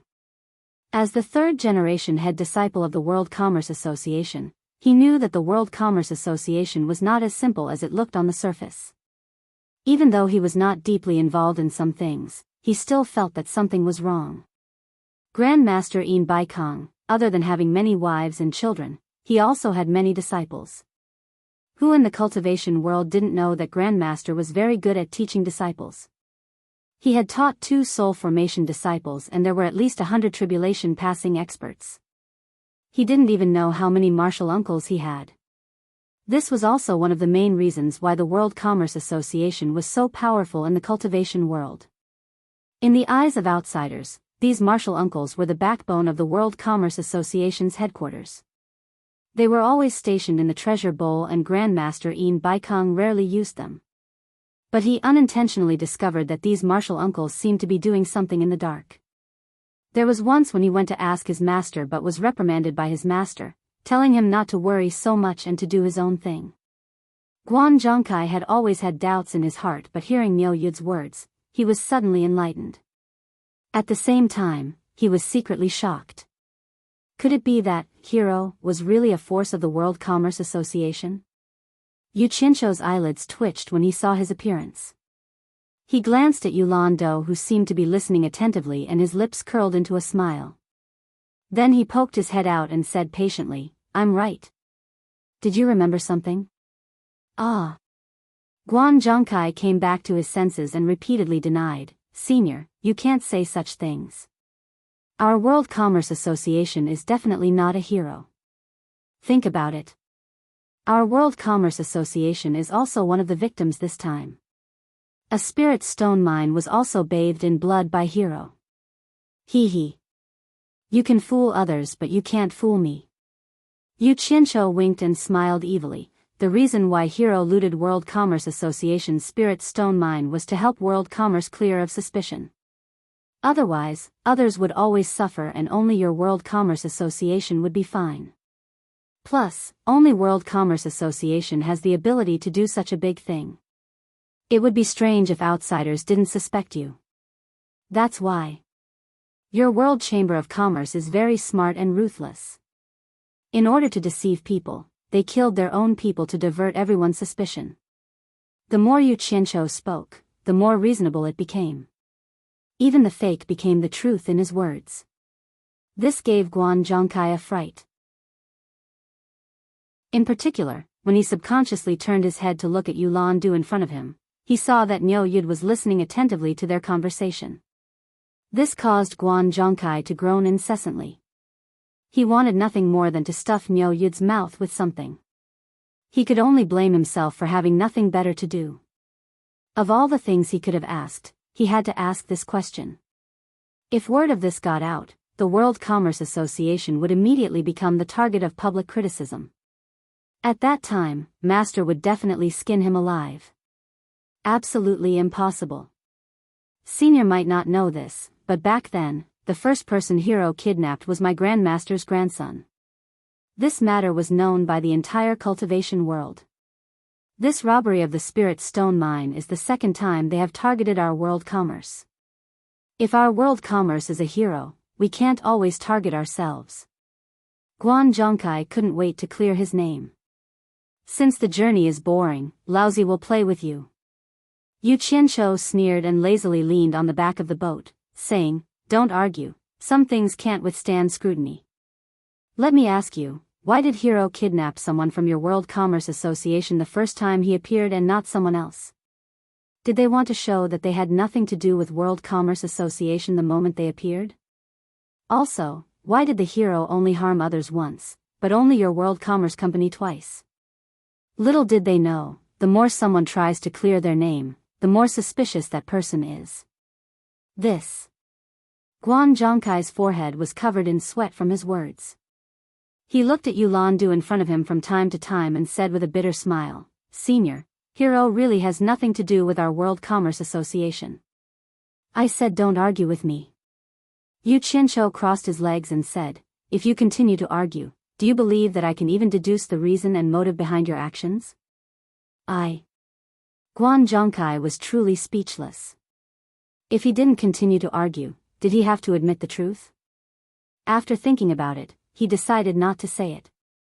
If he continued, he would definitely get sick from fright. He immediately changed the topic. "Senior, let's get down to business. Last time you said that Yan Zhuixing had exceptional martial arts, but after my Grandmaster and the others investigated, it was completely false. We're about to reach World Commerce Association. Have you thought about how to explain it to my Grandmaster?" Actually, Guan Zhongkai had always been puzzled. The matter had been exposed, proving that Niu Yud was lying, but why did Niu Yud still look as if nothing had happened? Was he not afraid at all? Investigation? Yu Qianqiu said disdainfully, "Only found a false result? Your Grandmaster Yin Baikang's foresight is very suspicious. Let Yan Zhuixing try in front of me, Others might not know, but do you think you don't? Did you forget the scene of Yan Zhuixing fleeing after being exposed by me that day?" With this said, Guan Zhongkai recalled the scene of Yan Zhuixing and the others leaving that day. It was indeed very suspicious. He couldn't help but nod. "I'm afraid you'll have to personally explain this matter to my Grandmaster. We won't be able to explain it clearly." "Explain my ass, it's up to him whether he believes it or not. I didn't ask him to chase after Yan Zhuixing, it's none of my business." Yu Qianqiu sneered, "So what if I don't explain? What can your Grandmaster do to me?" Crazy. Guan Zhongkai was stunned. He was still hoping to bring him to the headquarters and let him explain to Grandmaster himself. If he explained clearly, he would feel better. But from his tone, he actually wanted to play hard on Grandmaster. If he angered Grandmaster, then wouldn't it be a great sin for him as the person who brought him here? Endless towering mountains and precipitous ridges, a primordial forest left from ancient times. Under the endless greenery was eerie and terrifying. The forest was densely covered with wisteria, and all kinds of ferocious beasts frequently appeared, letting out fierce roars. This was within the borders of the Tu-An nation, where the World Commerce Association was located. Yu Qianqiu lay on the side of the flying artifact, looking at the retreating mountain scenery below. Only cultivators would settle down and live in such a dangerous place. If it was a mortal, it would probably be very difficult to go deep. He played with a pile of silver balls in his hands, and occasionally threw one down, as if he was shooting birds. The other two felt their teeth ache watching. The mountain terrain in front suddenly became dangerous, and there were occasional mountain peaks that rose abruptly. Yu Qianqiu walked to the front of the flying artifact, and saw clouds and mist swirling in the distance. There was a tall mountain standing in the clouds and mist. Although it wasn't very tall, its altitude was obviously higher than the surrounding mountains. In the midst of being ethereal, it had a bit of a fairyland feeling. Yu Qianqiu raised his chin and asked, "That should be the god of wealth peak, right?" Guan Zhongkai, who had switched hands to control the flying artifact, replied, "That's right. The place protected by the clouds and mist is the cornucopia, and that highest peak is the World Commerce Association's headquarters, the god of wealth peak's core area." Saying this, he shook his head with a bitter smile. "Speaking of which, it's all thanks to Senior. We can directly land on the god of wealth peak, and don't need to enter from the entrance. In all these years, this is the first time I have the right to directly descend upon the god of wealth peak." Yu Qianqiu folded his arms and rubbed his chin. "I'm afraid I'll have to disappoint you. Entering from the entrance, I want to see what the world-renowned cornucopia looks like." Guan Zhongkai nodded and didn't say much. In reality, he was also a little apprehensive because he had made a mistake and didn't dare to see his grandmaster. If he could delay it, it would be good to see him later. Very soon, the flying artifact landed at the foot of the mountain between two peaks. These two mountains weren't tall, but they looked quite strange. They were like twins, almost identical in appearance. Standing at the edge of the clouds and mist, they were like two guards standing there silently, adding a bit of mystery to this place. Guan Zhongkai put away the flying artifact and said to Yu Qianqiu, who was looking around, "Senior, please follow me." Yu Qianqiu nodded and followed the two people in front of him, one on the left and one on the right. After going deep into the clouds and mist, he realized that this fog was really not ordinary thick. With his cultivation, his visibility was at most 3 meters.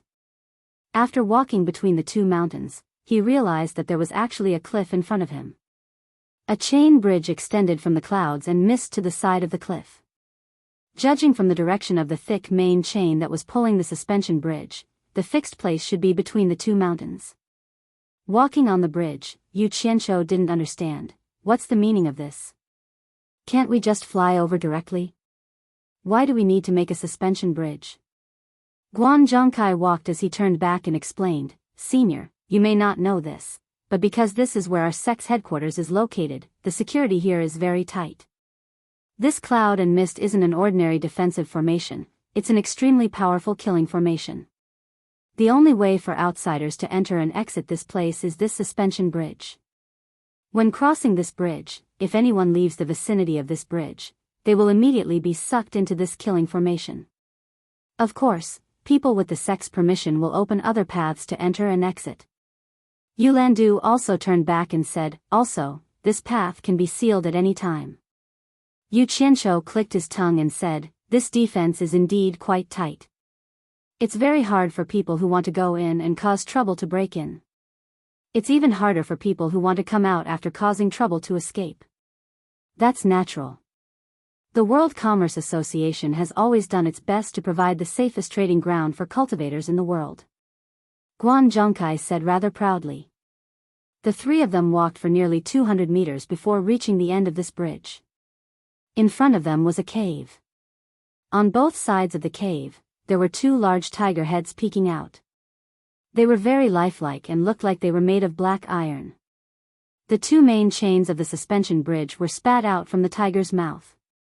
It was very mighty and extraordinary. After entering the cave, it was bright inside and was filled with fluorescent stones for illumination.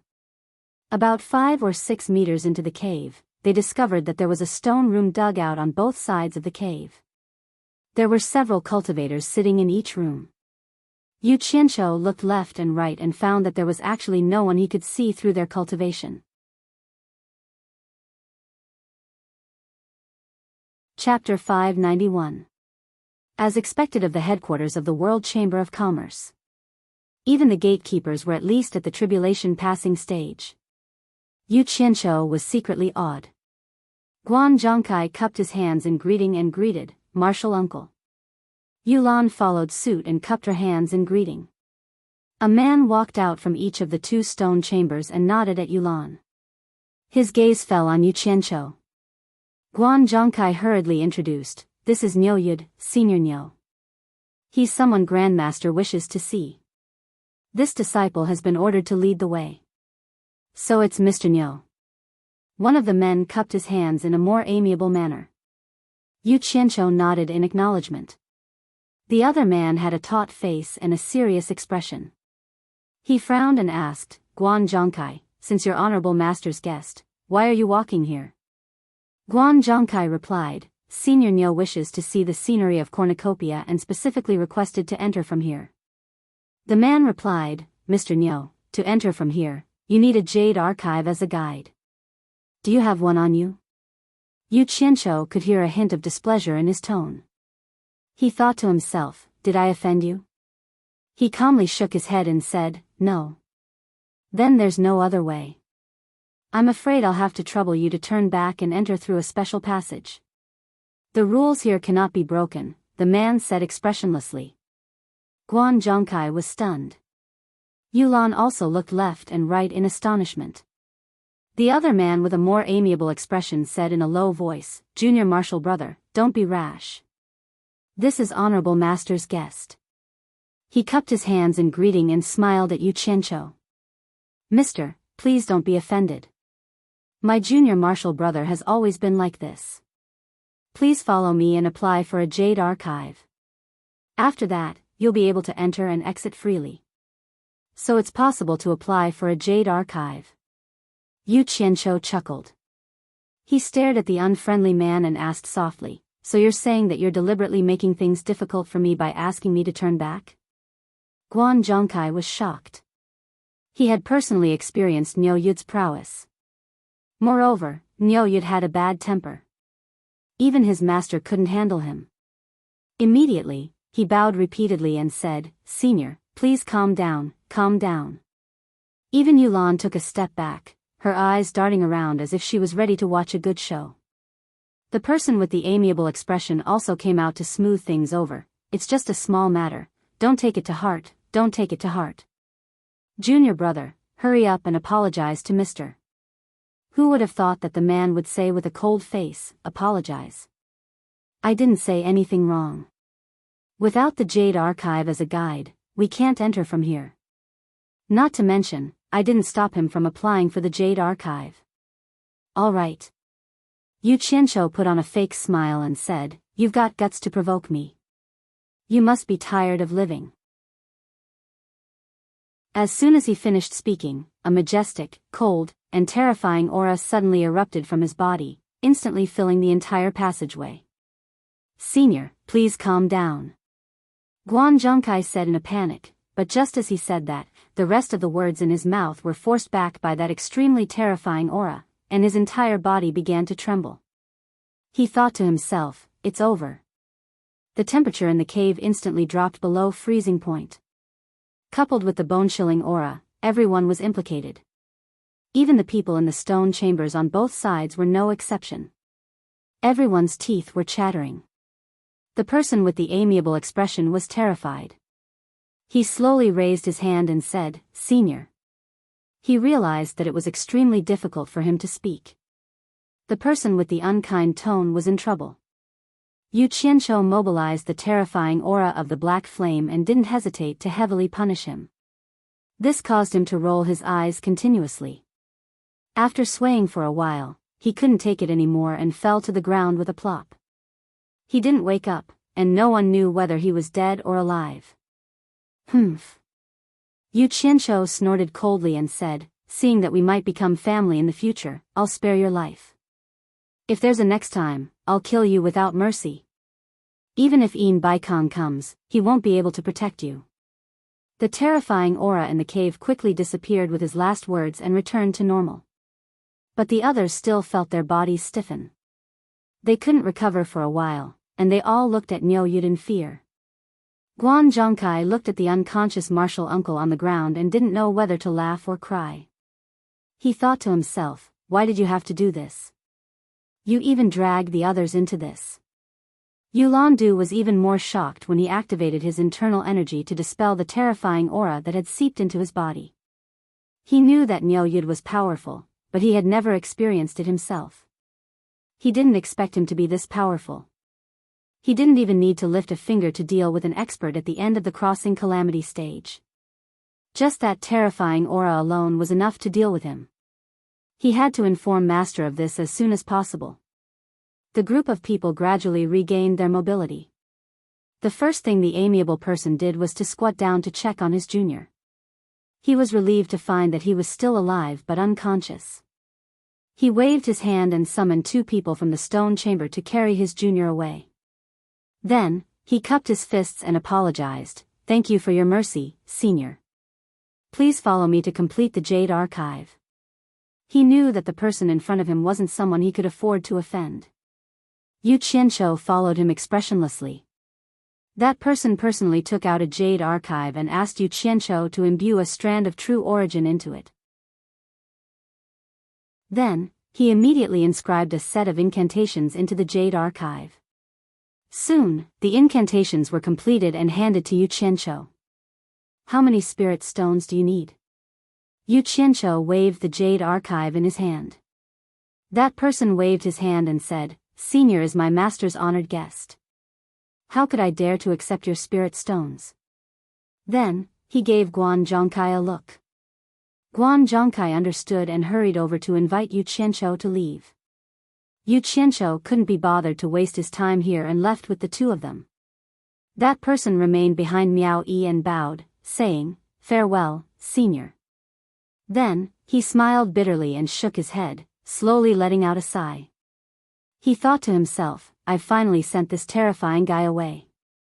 How terrifying! With his hands behind his back, Yu Qianshou walked forward. The people standing in the passageway hurriedly made way for the 3 of them. They all stood on either side of him and looked at him with reverence. These people were cultivators from various places who had to pass through the passageway. They didn't expect to bump into the famous Niu Yud here.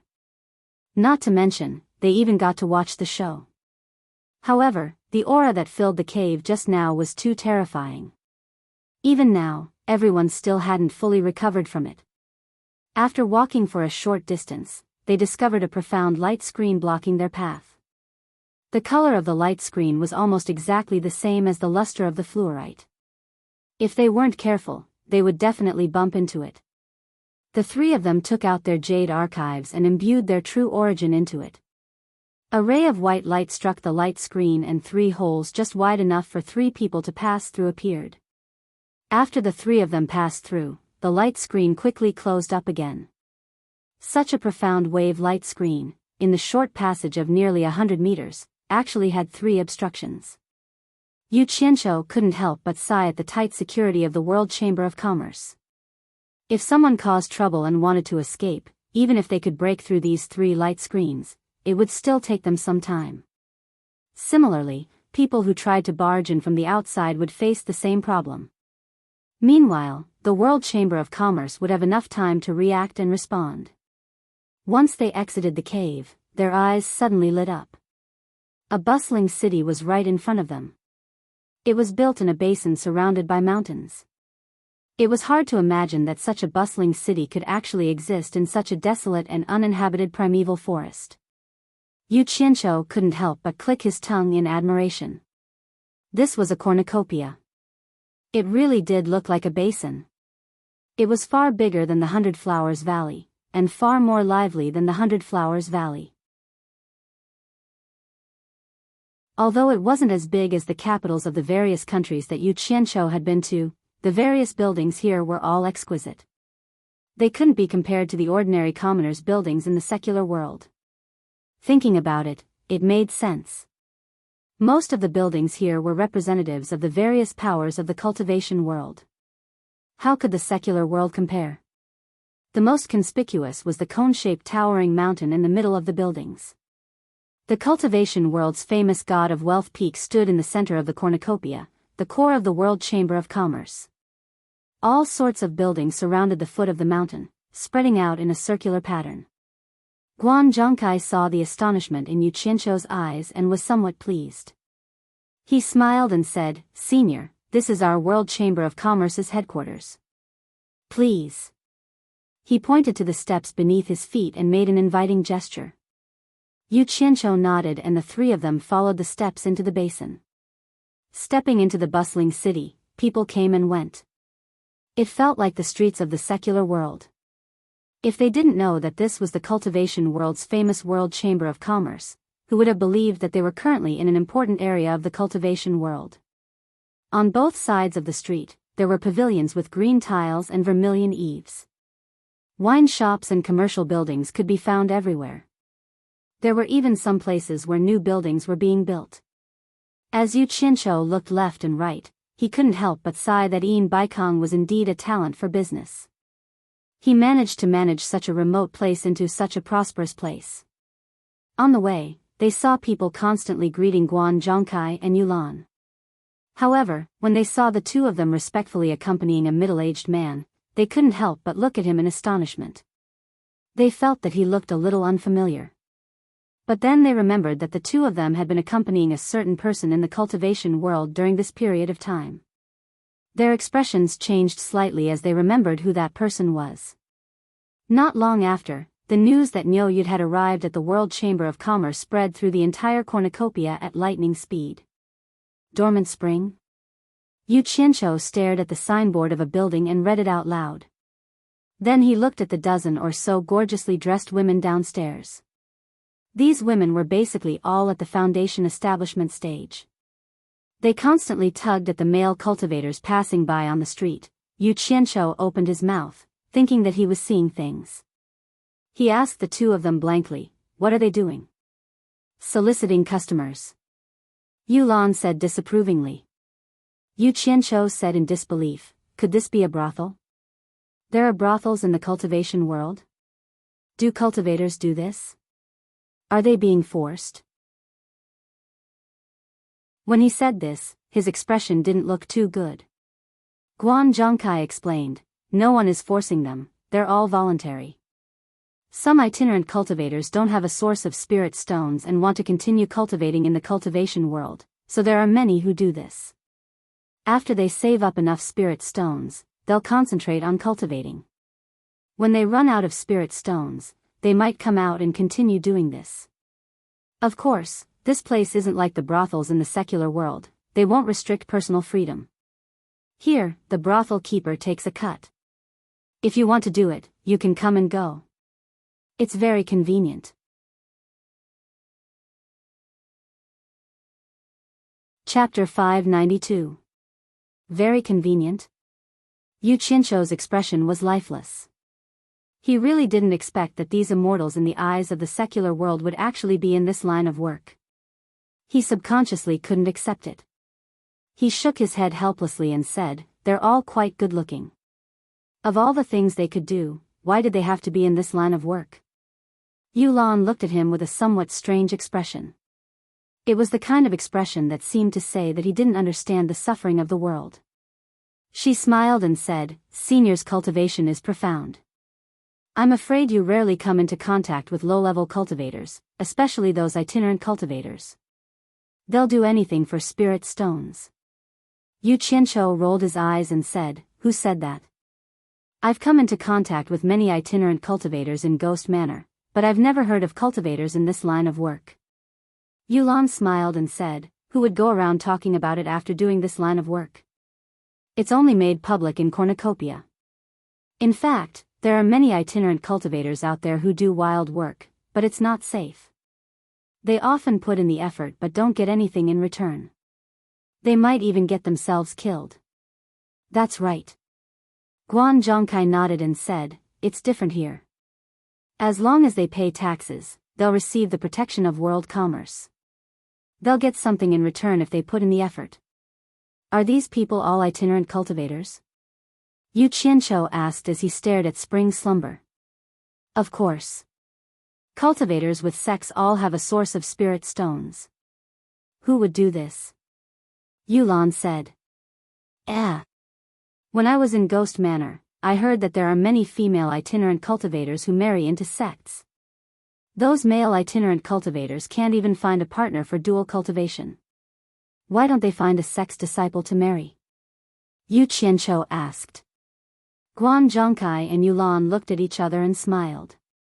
The latter said disdainfully, there are female itinerant cultivators who marry into sects, but they're very few. How many of these female itinerant cultivators who have been fooling around outside for so long are still virgins? In order to survive, who knows how many people they've dual cultivated with? Most of the sex disciples are just playing around. It's not easy to marry them. It's already not easy to get past the elders of the sect. Which sect would accept prostitutes? Wouldn't we become a laughingstock if word got out? Guan Zhongkai nodded in agreement and said, if he really is a talented loose cultivator, the various sects will fight to recruit him. However, there are very few who marry into the sect. What Senior has heard are all rumors and cannot be trusted. Actually, the situation of female loose cultivators is even worse than that of male loose cultivators. However, they are also more vain. They do things that they have to swallow and pretend that they are living a good life. Yu Qianqiu was speechless. Thinking about it, this era was different from his previous world. It was extremely feudal. Most of the legitimate marriages were first-hand goods. It was difficult to find a legitimate husband for second-hand goods and above. Besides, when he was doing well in his previous life, he seemed to have quite a number of subordinates who were in this line of work. Didn't he turn a blind eye to it? There was no reason for him to come here and have such a messy sympathy for others. The three of them had been standing there for a long time. Because of Guan Zhongkai, they had already alerted the brothel keeper inside. He saw a graceful and beautiful young woman swaying her hips as she walked out. She waved her hand from afar and shouted, I was wondering who it was. So it's Master Guan. You haven't been here for a long time. Yu Qianqiu looked at Guan Zhongkai suspiciously. It seemed that this guy was a regular here. Yulando had a calm expression as if this was normal. The young woman tried to drag Guan Zhongkai inside. Guan Zhongkai laughed and pushed her away, saying, I still have something to do today. Don't mess around. Master Yu, are you busy? The young woman stayed by Yulando's side again. Yulando also said that he had something to do and pushed her away. In the end, the young woman stared at Yu Qianqiu again. She smiled coquettishly and said, I haven't seen this master before. Why don't you two introduce him to this servant? Although Yu Qianqiu didn't like this, he was happy to deal with such a knowledgeable person. He wanted to tease her a little. Suddenly, he heard a quarrel in Spring's slumber loft. There were also faint sounds of fighting. The young woman's expression changed. She apologized to them and hurried back. Yulando laughed and said, someone is making trouble in cornucopia. I wonder which family's young master is it?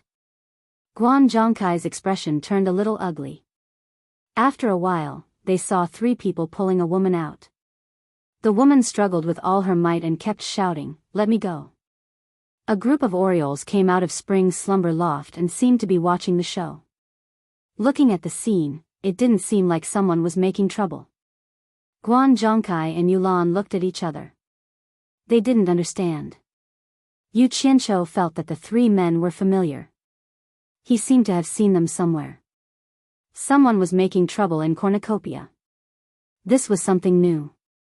Many people immediately rushed over to watch the show. At this time, the Orioles in Spring's slumber loft opened a path. The beautiful young woman came out and indifferently walked in front of them. She said, I don't care what relationship you have. If you want to leave or stay, my Spring slumber loft can't stop the three of you. But the expenses of the three of you can't be less than 1 spirit stone. Also, you have to pay for everything broken inside. Otherwise, don't blame me for reporting you to the World Chamber of Commerce. Hearing the words, World Chamber of Commerce, the three men seemed to remember where they were and subconsciously let go. The woman who was dragged out quickly walked to the young woman's side and stared at one of the men. I have nothing to do with you. Don't come looking for me again." The man clenched his fists and said, "Didn't you say that the Blue Palace disciple wanted to marry you? Why did he come here to do this?" He raised his hand and pointed at Spring Slumber Loft's signboard. "Humph.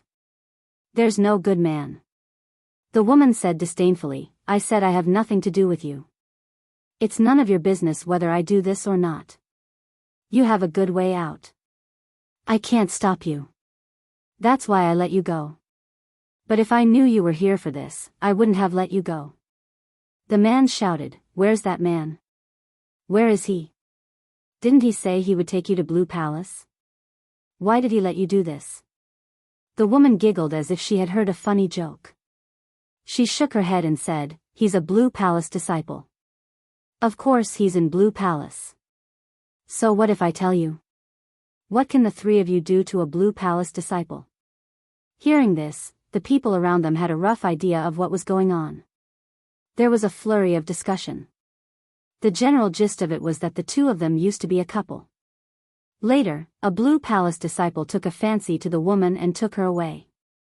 The Blue Palace disciple was probably just fooling around. When he got bored, he dumped the woman. In the end, the woman fell into this line of work. Yu Qianqiu knew of the Blue Palace. It seemed to be the territory of Pei Fong, the man whose hand Wen Lanfeng had cut off. "Don't let me run into him, or I'll kill him," the man said fiercely. "Haha. How arrogant." Someone in the crowd sneered. The person who spoke happened to be standing next to Yu Qianqiu. He walked up to the three people and said indifferently, "I'm Lu Feng, and I happen to be a disciple of the Blue Palace." "What did you just say? You want to kill a Blue Palace disciple? Say it again for me to hear." The three people turned around and stared at the person in front of them. They were so angry that their faces were red and their bodies trembled, but they didn't dare to say anything. There was a burst of laughter. They were laughing at the three people for overestimating themselves and talking big. Didn't they know that this was the World Chamber of Commerce? Did the Blue Palace also have business here? Yu Qianqiu slowly folded his arms. When he saw the faces of the three people, he remembered where he had seen them before. It was in ghost manner that he had talked back to Fong Ming. This protagonist who was so embarrassed that he couldn't show his face was called Tian Yi. He looked at them. Tian Yi was in the middle stage of the nascent soul realm, and the two beside him were also in the early stage of the nascent soul realm. However, compared to Lu Feng, who was in the early stage of the tribulation passing realm, they were still a bit weaker. In addition, they were from the Blue Palace, so there must be more than one person here.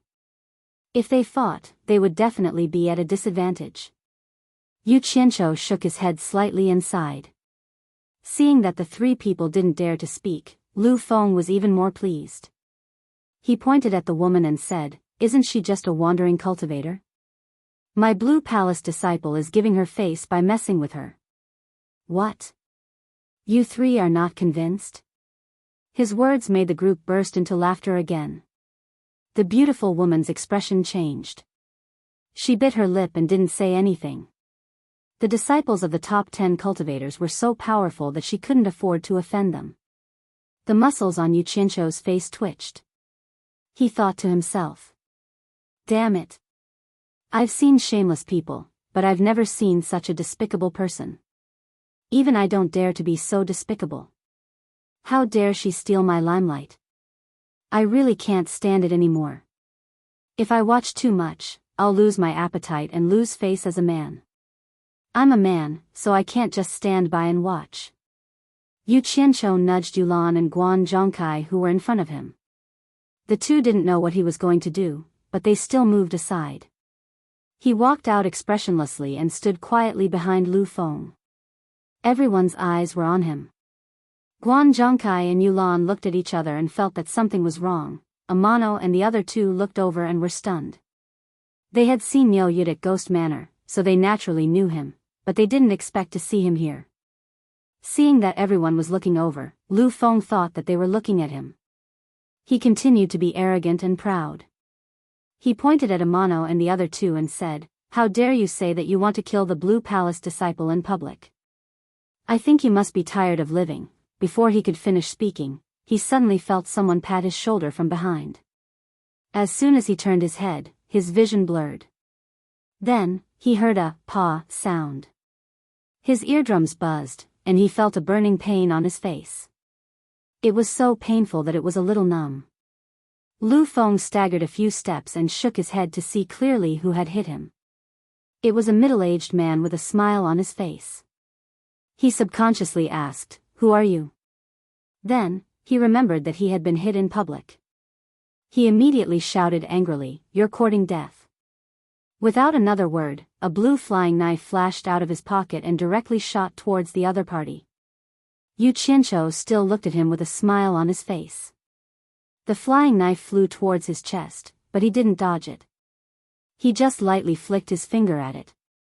His movement was so casual that it was like he was chasing away a fly. With a clear ding sound, the blue knife paused in the air for a moment.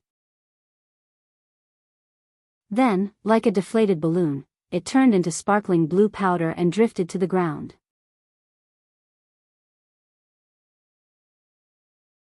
Chapter 593. Silence. It was really quiet. Everyone present was stunned. Those who were happily watching the show all opened their mouths wide. Lu Maple was even more dumbfounded. The magic artifact he used to attack his opponent had been turned into powder with a flick of his finger. Heavens! Who on earth was this guy? Just how high was his cultivation? He could actually shatter the magic artifact of the Blue Palace into powder with a flick of his finger. Isn't he a little too powerful? He was unbelievably strong. The chattering girls in the dormant spring house were as shocked as a flock of little quails. They had to sell themselves here because their cultivation was not high. They had never seen such a high level of skill. The eyes of the lady boss, who was as beautiful as a flower and had a graceful bearing, shone brightly. Guan Zhongkai and Yulan looked at each other and saw the lingering fear in each other's eyes. Previously, they felt that the terrifying aura that Niu Yud used to suppress people was a bit unorthodox. It was too different from the aura emitted by most masters. Perhaps there was still a gap between his real cultivation and that of the top 10 masters. But this flick of his finger could be said to have shocked them in a dignified manner. He had shattered the magic artifact of the Blue Palace into powder. This was not something that could be achieved by opportunistic means. This was the real deal. There was no earth-shattering aura, nor was there any frightening noise. There was only a soft ding. It was hard to imagine how much power was contained in this flick of his finger. This level of cultivation had probably reached the legendary return to simplicity stage. They believed that with the cultivation of the top 10 masters, they could also shatter the magic artifact in Lu Maple's hand. But to shatter it into powder, the two of them couldn't help but wonder if the top 10 masters could do it. They had heard that Niu Yud had shown this skill in the ghost manor before, but the concept of shattering it was only limited to shattering it. It was not as terrifying as what they saw now. Too strong. The two of them looked at Niu Yud with more and more awe. This person was definitely a real top master. "He is Niu Yud," someone in the crowd said weakly. "Ah. He is the ruthless judge Niu Yud," many people couldn't help but exclaim. Nowadays, who hadn't heard of the ruthless judge Niu Yud? This name was very famous in the cultivation world. Recently, the cultivation world was not at peace. It could be said that he was an extremely daring person. He even dared to swindle the spirit stones of the top 10 experts. It was said that he was a person who killed people without blinking an eye. The people who had formed a circle to watch the show subconsciously squeezed back. It was not a good thing to be too close to this guy. "You are Niu Yud, Senior Niu?" Blue Maple's earlier arrogance had completely vanished, and he didn't dare to make the first move like he did earlier. Even though he had been beaten, his tone became a little more respectful. At this moment, what he was most worried about was whether Niu Yud would still make a move. Sigh. Yu Qianqiu waved his hand dismissively and said, "Compared to your Blue Palace, this little bit of fame is not worth mentioning." Someone in the crowd snickered. What did he mean by saying that a little fame was not worth mentioning in front of the Blue Palace? You dared to beat up someone from the Blue Palace in front of everyone, and you still said it so modestly? Even the beautiful lady boss couldn't help but smile when she heard this. She stared at Yu Qianqiu with interest. Guan Zhongkai, on the other hand, openly smiled. Pei Fong had always been a sworn enemy of Grandmaster Yin Baikong. However, the World Chamber of Commerce did business with the people of the world, and their reputation was their priority. It was not good to find fault with them in cornucopia. Now that Niu Yud had made a move, it couldn't be any better. This guy was famous for being reckless. Others might be afraid of Fatty Pei, but he probably wouldn't be afraid. The truth had already been proven. The World Chamber of Commerce's law enforcement guards quickly swept over from the street. Guan Zhongkai flashed out and blocked their way. No one knew what he said to them, but they looked at each other and smiled. They all stood on the rooftops to watch the show, deciding not to enforce the law for the time being. Blue Maple saw the crowd's mocking eyes and immediately blushed. He gritted his teeth and said, "Senior, you are a contemporary expert. Why are you deliberately making things difficult for me?" "Fuck." Yu Qianqiu waved his hand disdainfully and said, "You already said that I am a contemporary expert. Do you think I would deliberately make things difficult for you?" The crowd snickered again. They found that Niu Yud's words were a bit shameless. He really didn't have the demeanor of an expert. But when they thought about it, demeanor didn't seem to have anything to do with Niu Yud. Then why did Senior hit me? Blue Maple's tone became a bit tougher. After all, it was under the watchful eyes of the public. If he continued to weaken the Blue Palace's reputation, he was afraid that he wouldn't end up well when he returned. Yu Qianqiu said, "There's no other reason. I just couldn't help but want to slap you when I saw your cheap mouth. What do you have to say about that?" The crowd roared with laughter. Blue Maple immediately trembled with anger and said sternly, "Niu Yud, don't go too far. Do you really think that the disciples of the Blue Palace are so easy to bully?" Yu Qianqiu snorted coldly and said, "That's right. It's precisely because the disciples of the Blue Palace are not easy to bully that the female loose cultivators in the cultivation world suffer when they meet you. How dare you say that you're giving them face by playing with them in public? You're really shameless. You're a disgrace to all men. Damn it. If you want to play with them, then so be it. No one can control you. Why do you have to make it sound so disgusting and even show off? If I don't slap you, I can't eat or sleep well. I came here because I heard about your reputation. I want to see how easy it is to bully the disciples of the Blue Palace." His words. The group of women in the Sleeping Spring house were all heaving up and down. They seemed to be a little excited. The graceful lady boss stared at him silently, unblinking. You really want to openly provoke the Blue Palace?"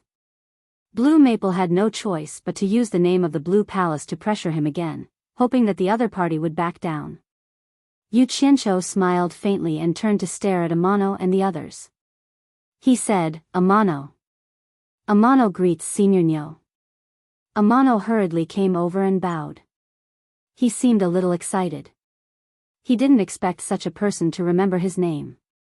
The other two also hurriedly came over and bowed. There was a soft murmur in the surroundings. From the way Niu Yud addressed them, it seemed that he knew these three people. The beautiful lady boss's eyes dimmed slightly. She thought that Niu Yud was standing up for the female cultivator who had been humiliated, but it turned out that he was doing it for these three people. The woman in pink next to her was the heroine of this matter. Her eyes lit up. It seemed that she didn't expect the three of them to know someone like Niu Yud. The expression on her face kept changing. Yu Qianqiu nodded slightly and said, "I didn't expect to see the three of you here after we parted ways at the Ghost Manor. It seems that we're really fated." "Yes." The three of them bowed. They were so excited that they didn't know what to say. "Amano, I heard you say that you want to kill the disciples of the Blue Palace. Did I hear you correctly?" Yu Qianqiu said as he looked at Blue Maple. Blue Maple's expression changed. He felt that something was wrong. The people around them looked at each other in dismay. They could tell what was going on in his words. Yes. Amano replied, but he seemed a little uneasy. All right, I'll give you a chance. Yu Qianqiu raised his chin at Blue Maple and said, the three of you, go and kill him. Blue Maple was shocked and said sternly, Niu Yud, you're openly going against the Blue Palace. My ancestor won't let you go. Then he shouted at Amano and the other two, how dare you? Amano and the other two hesitated. They didn't have the guts to kill the disciples of the Blue Palace. Unless they wanted to die in the future, that would be more likely. Yu Qianqiu glanced at the three of them and said indifferently, where's the courage to cause trouble in the World Chamber of Commerce? I don't accept cowards as my subordinates. As soon as he said this, the crowd was in an uproar. Many people looked at Amano and the other two enviously. What he meant was that if they killed Blue Maple, they would be his subordinates in the future. The three of them weren't fools. They naturally understood what he meant. As itinerant cultivators, they knew how rare this opportunity was. Even if they had to risk their lives, it would be worth it. Fu Chun and Qin Jiaxing of Ghost Manor were so glorious after they followed Niu Yud. They could order all the experts in the final stage of the tribulation stage around the world around, which made many itinerant cultivators envious. Something that could only be imagined in their dreams actually happened to them. The three of them looked at each other. They were in high spirits as if they had been injected with chicken blood. If they didn't take this chance, they would be letting themselves down. So they nodded at each other. With flying swords in hand, they dashed forward and immediately surrounded Blue Maple in a triangular formation. Try and touch me if you dare. Blue Maple threatened. A blue saber appeared in his hand again. He looked around as if he didn't want to fight and wanted to escape. Kid, I'm here. If you dare to escape, I promise you'll die a horrible death. Yu Qianqiu said indifferently, if you can defeat the three of them, I'll spare your life. If you dare to escape, I'll kill you immediately. Blue Maple's face turned pale. He immediately dismissed the idea of escaping because he didn't have the slightest confidence that he could escape from such a terrifying expert like Niu Yud.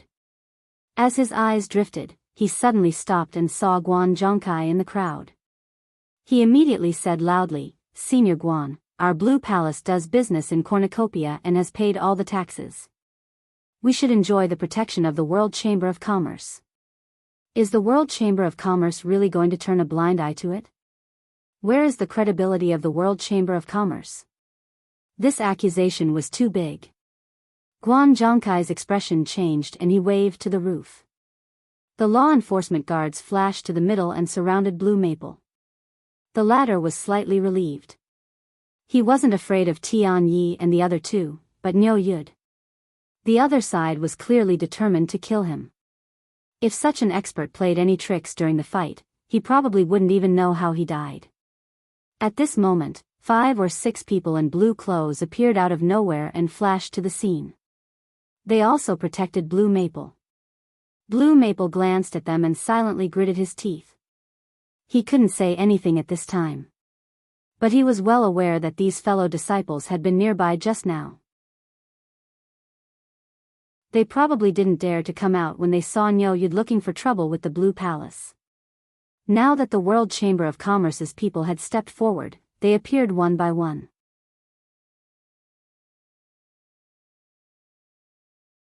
Chapter 594.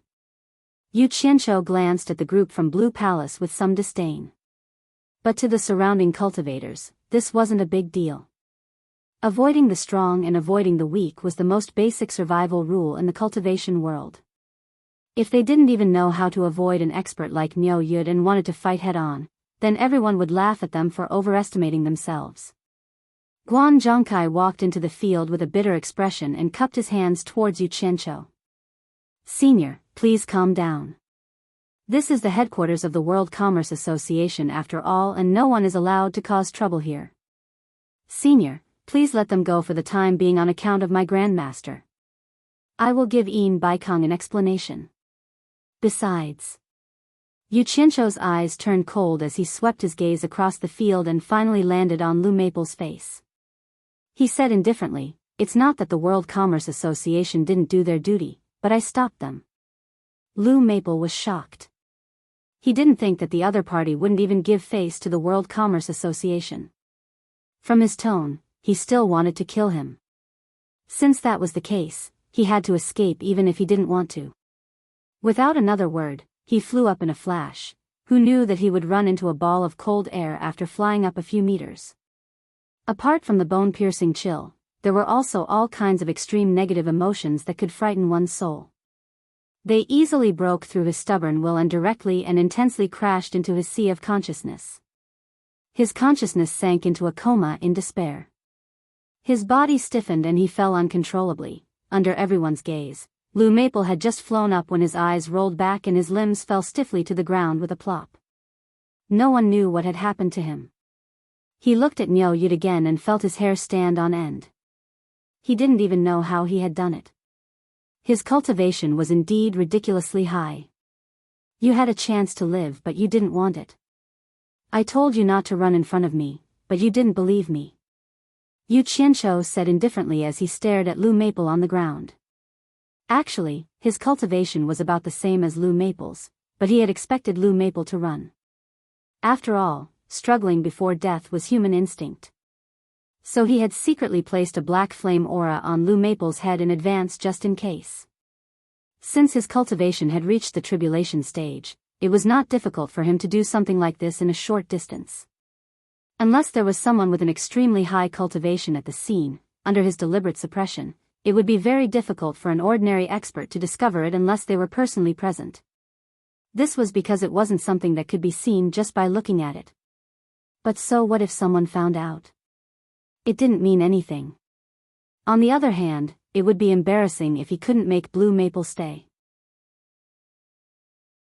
Several Blue Palace disciples were shocked and surrounded Blue Maple. The leader said sternly, "Guan Zhongkai, is this the reputation that your World Chamber of Commerce boasts?" The World Commerce's law enforcement guards all looked at each other in dismay, not knowing what to do. In reality, everyone knew that no matter what rules were, in the face of power, they were worthless. Rules would always restrict the majority of ordinary people. For those at the top, there was no restriction at all. Guan Zhongkai said with a bitter face, "Senior, don't make things difficult for our world commerce. I've said it before, it's not that your world commerce isn't doing its duty, it's that I've stopped you." Yu Qianzhou spread his arms and a majestic and terrifying aura quickly surged in all directions. Although everyone present was in broad daylight, they felt as if they had fallen into the netherworld. Each and every one of them was on the verge of collapse. Yu Qianzhou wanted to establish his might now. How could he just sit back and do nothing? If he didn't show some ability, how would he have the qualifications to negotiate with an expert like Yin Baikong? Everyone thought that Yan Zhuixing was lying about the matter. Perhaps Yin Baikong was sharpening his blade right now. So he had to make the other party have some misgivings, or at least make the other party think that they were on the same level. That way, both sides would have the patience to talk properly. Otherwise, if an expert like Yin Baikong were to personally test the waters, it would be guaranteed that there would be one funnel after another, unable to hide from the other party's discerning eyes. At that time, no matter how extravagant your words were, it would all be fake. Strength was the most frightening thing. I believe that Yin Baikong will know everything that happened here. Yu Qianzhou raised his head and looked towards the God of Wealth Peak. At the peak of the God of Wealth Peak, there was a pine tree with a long bluestone platform beside it. A cultivator was lying on it, unconscious. He was the expert who was injured by Yu Qianzhou in the passage, one of Yin Baikong's disciples. "Nyo Yud, you don't even put me in your eyes. You actually dared to injure this old man's disciple in the treasure bowl." Yin Baikong said hatefully. Even cool breeze and drifting cloud couldn't remove the haze on his face. Sikong Ju said, "According to the disciple who was carried here, it was junior brother who provoked Nyo Yud first, but he couldn't withstand Nyo Yud's aura, that's why." Yin Baikong was slightly startled. He asked in confusion, how could he not know that Nyo Yud's cultivation is higher than his, and still provoked him first? Sikong Ju said with a guilty conscience, "Junior brother's 3 disciples all died in the pursuit of Yan Zhuixing, that's why he didn't show any mercy to Nyo Yud." As he said this, Een Baikong glared at him fiercely. Een Baikong pressed one hand on the unconscious disciple's chest, and after checking the injury, he frowned. He then spread his fingers, and a white mist enveloped the disciple on the bluestone platform. Soon after, a faint gray mist slowly rose from the disciple's body, and gradually formed a thick gray ball in his palm. The white mist disappeared, and Een Baikong held the gray ball in his palm to examine it. He squinted his eyes and said, "It's actually death chi. This is obviously something that only dead people have. Someone actually emitted an aura of death chi. This is really unheard of. Looks like this Nyo Yud is being lenient. Once the life force in his body is completely taken over by the death chi, his life will be gone." With a wave of his hand, the gray ball flew far away, turning into a puff of smoke. Not long after, the cultivator on the bluestone platform slowly woke up. Seeing Een Baikong standing at the side, he struggled to prop himself up and weakly said, "Master, senior brother." Just as Sikong Ju supported him, he saw a person flashing down the mountain. The person nodded to Sikong Ju, then immediately bowed to Een Baikong and said, "Master, Yu Qianqiu is outside the sleeping spring loft, and had a conflict with the people of Blue Palace. From the looks of it, it's very likely that he wants to kill the people of Blue Palace." The person roughly explained the situation, and Een Baikong and Sikong Ju were stunned.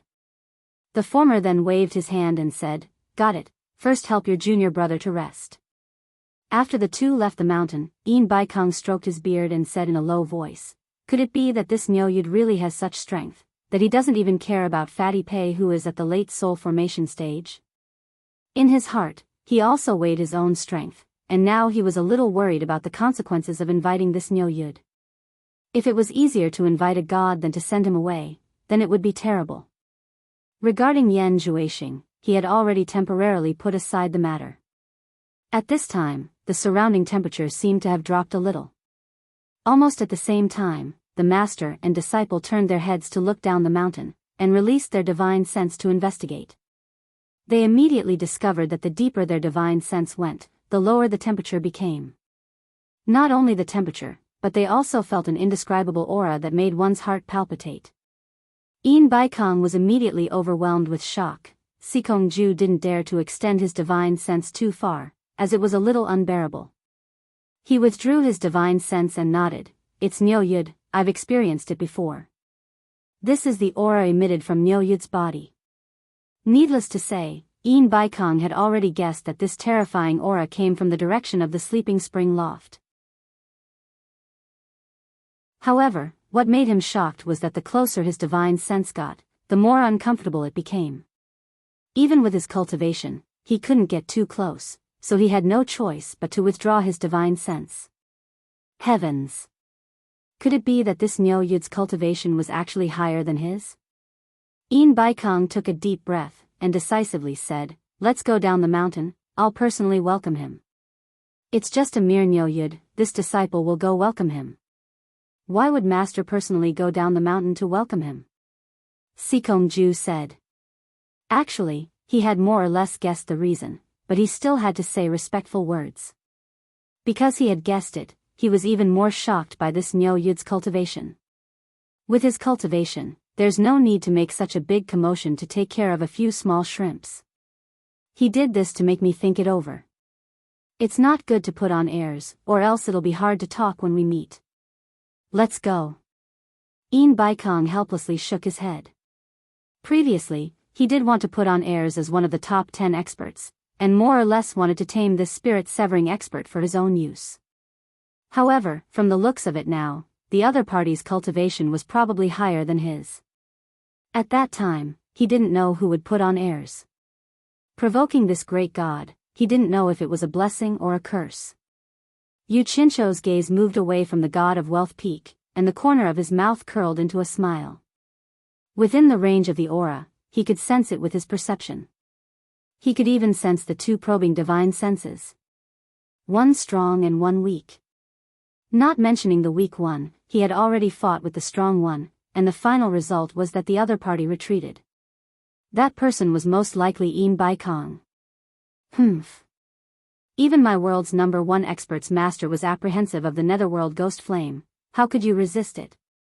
Yu Qianqiu expressionlessly swept his eyes around, but he was secretly happy in his heart. Although the ghost flame he had condensed earlier was not a match for the ghost flame, the concentrated power was not much weaker than the ghost flame. Yin Baikong was only relying on his divine sense to resist, but he was actually at a disadvantage. The ghost flame's restraint on divine sense was quite tyrannical. How could he not be defeated? What are you three waiting for? The people are already lying on the ground. Don't tell me you still don't dare to make a move? Yu Qianqiu coldly snorted. Tian Yi and the other two were looking around blankly, because they suddenly discovered that the people around them were on the verge of collapse, and some had already collapsed on the ground. But the strange thing was, only the three of them were completely fine. Although they also felt that their surroundings were shrouded by a cold and terrifying aura, it didn't affect them too much. Why were those with higher cultivation than them unable to resist? Hearing Niu Yud's cold snort, the three of them were shocked, and immediately understood that it was Senior Niu's divine ability.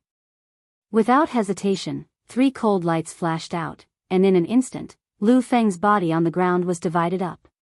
Blood splattered everywhere, and dark red flowed on the street. There was no one around to stop them, and Lu Feng didn't resist at all, so they easily succeeded.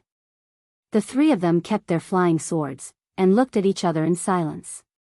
Then, they all looked at Yu Qianqiu, and there was a hint of worry in their eyes. From today onwards, they were Niu Yud's people. If Niu Yud left them alone, then they would definitely meet a tragic end, and the Blue Palace would definitely not let them off. You're tuning in to the Journey of the Soul YouTube channel. Don't forget to subscribe and join us on this journey to catch the most captivating stories.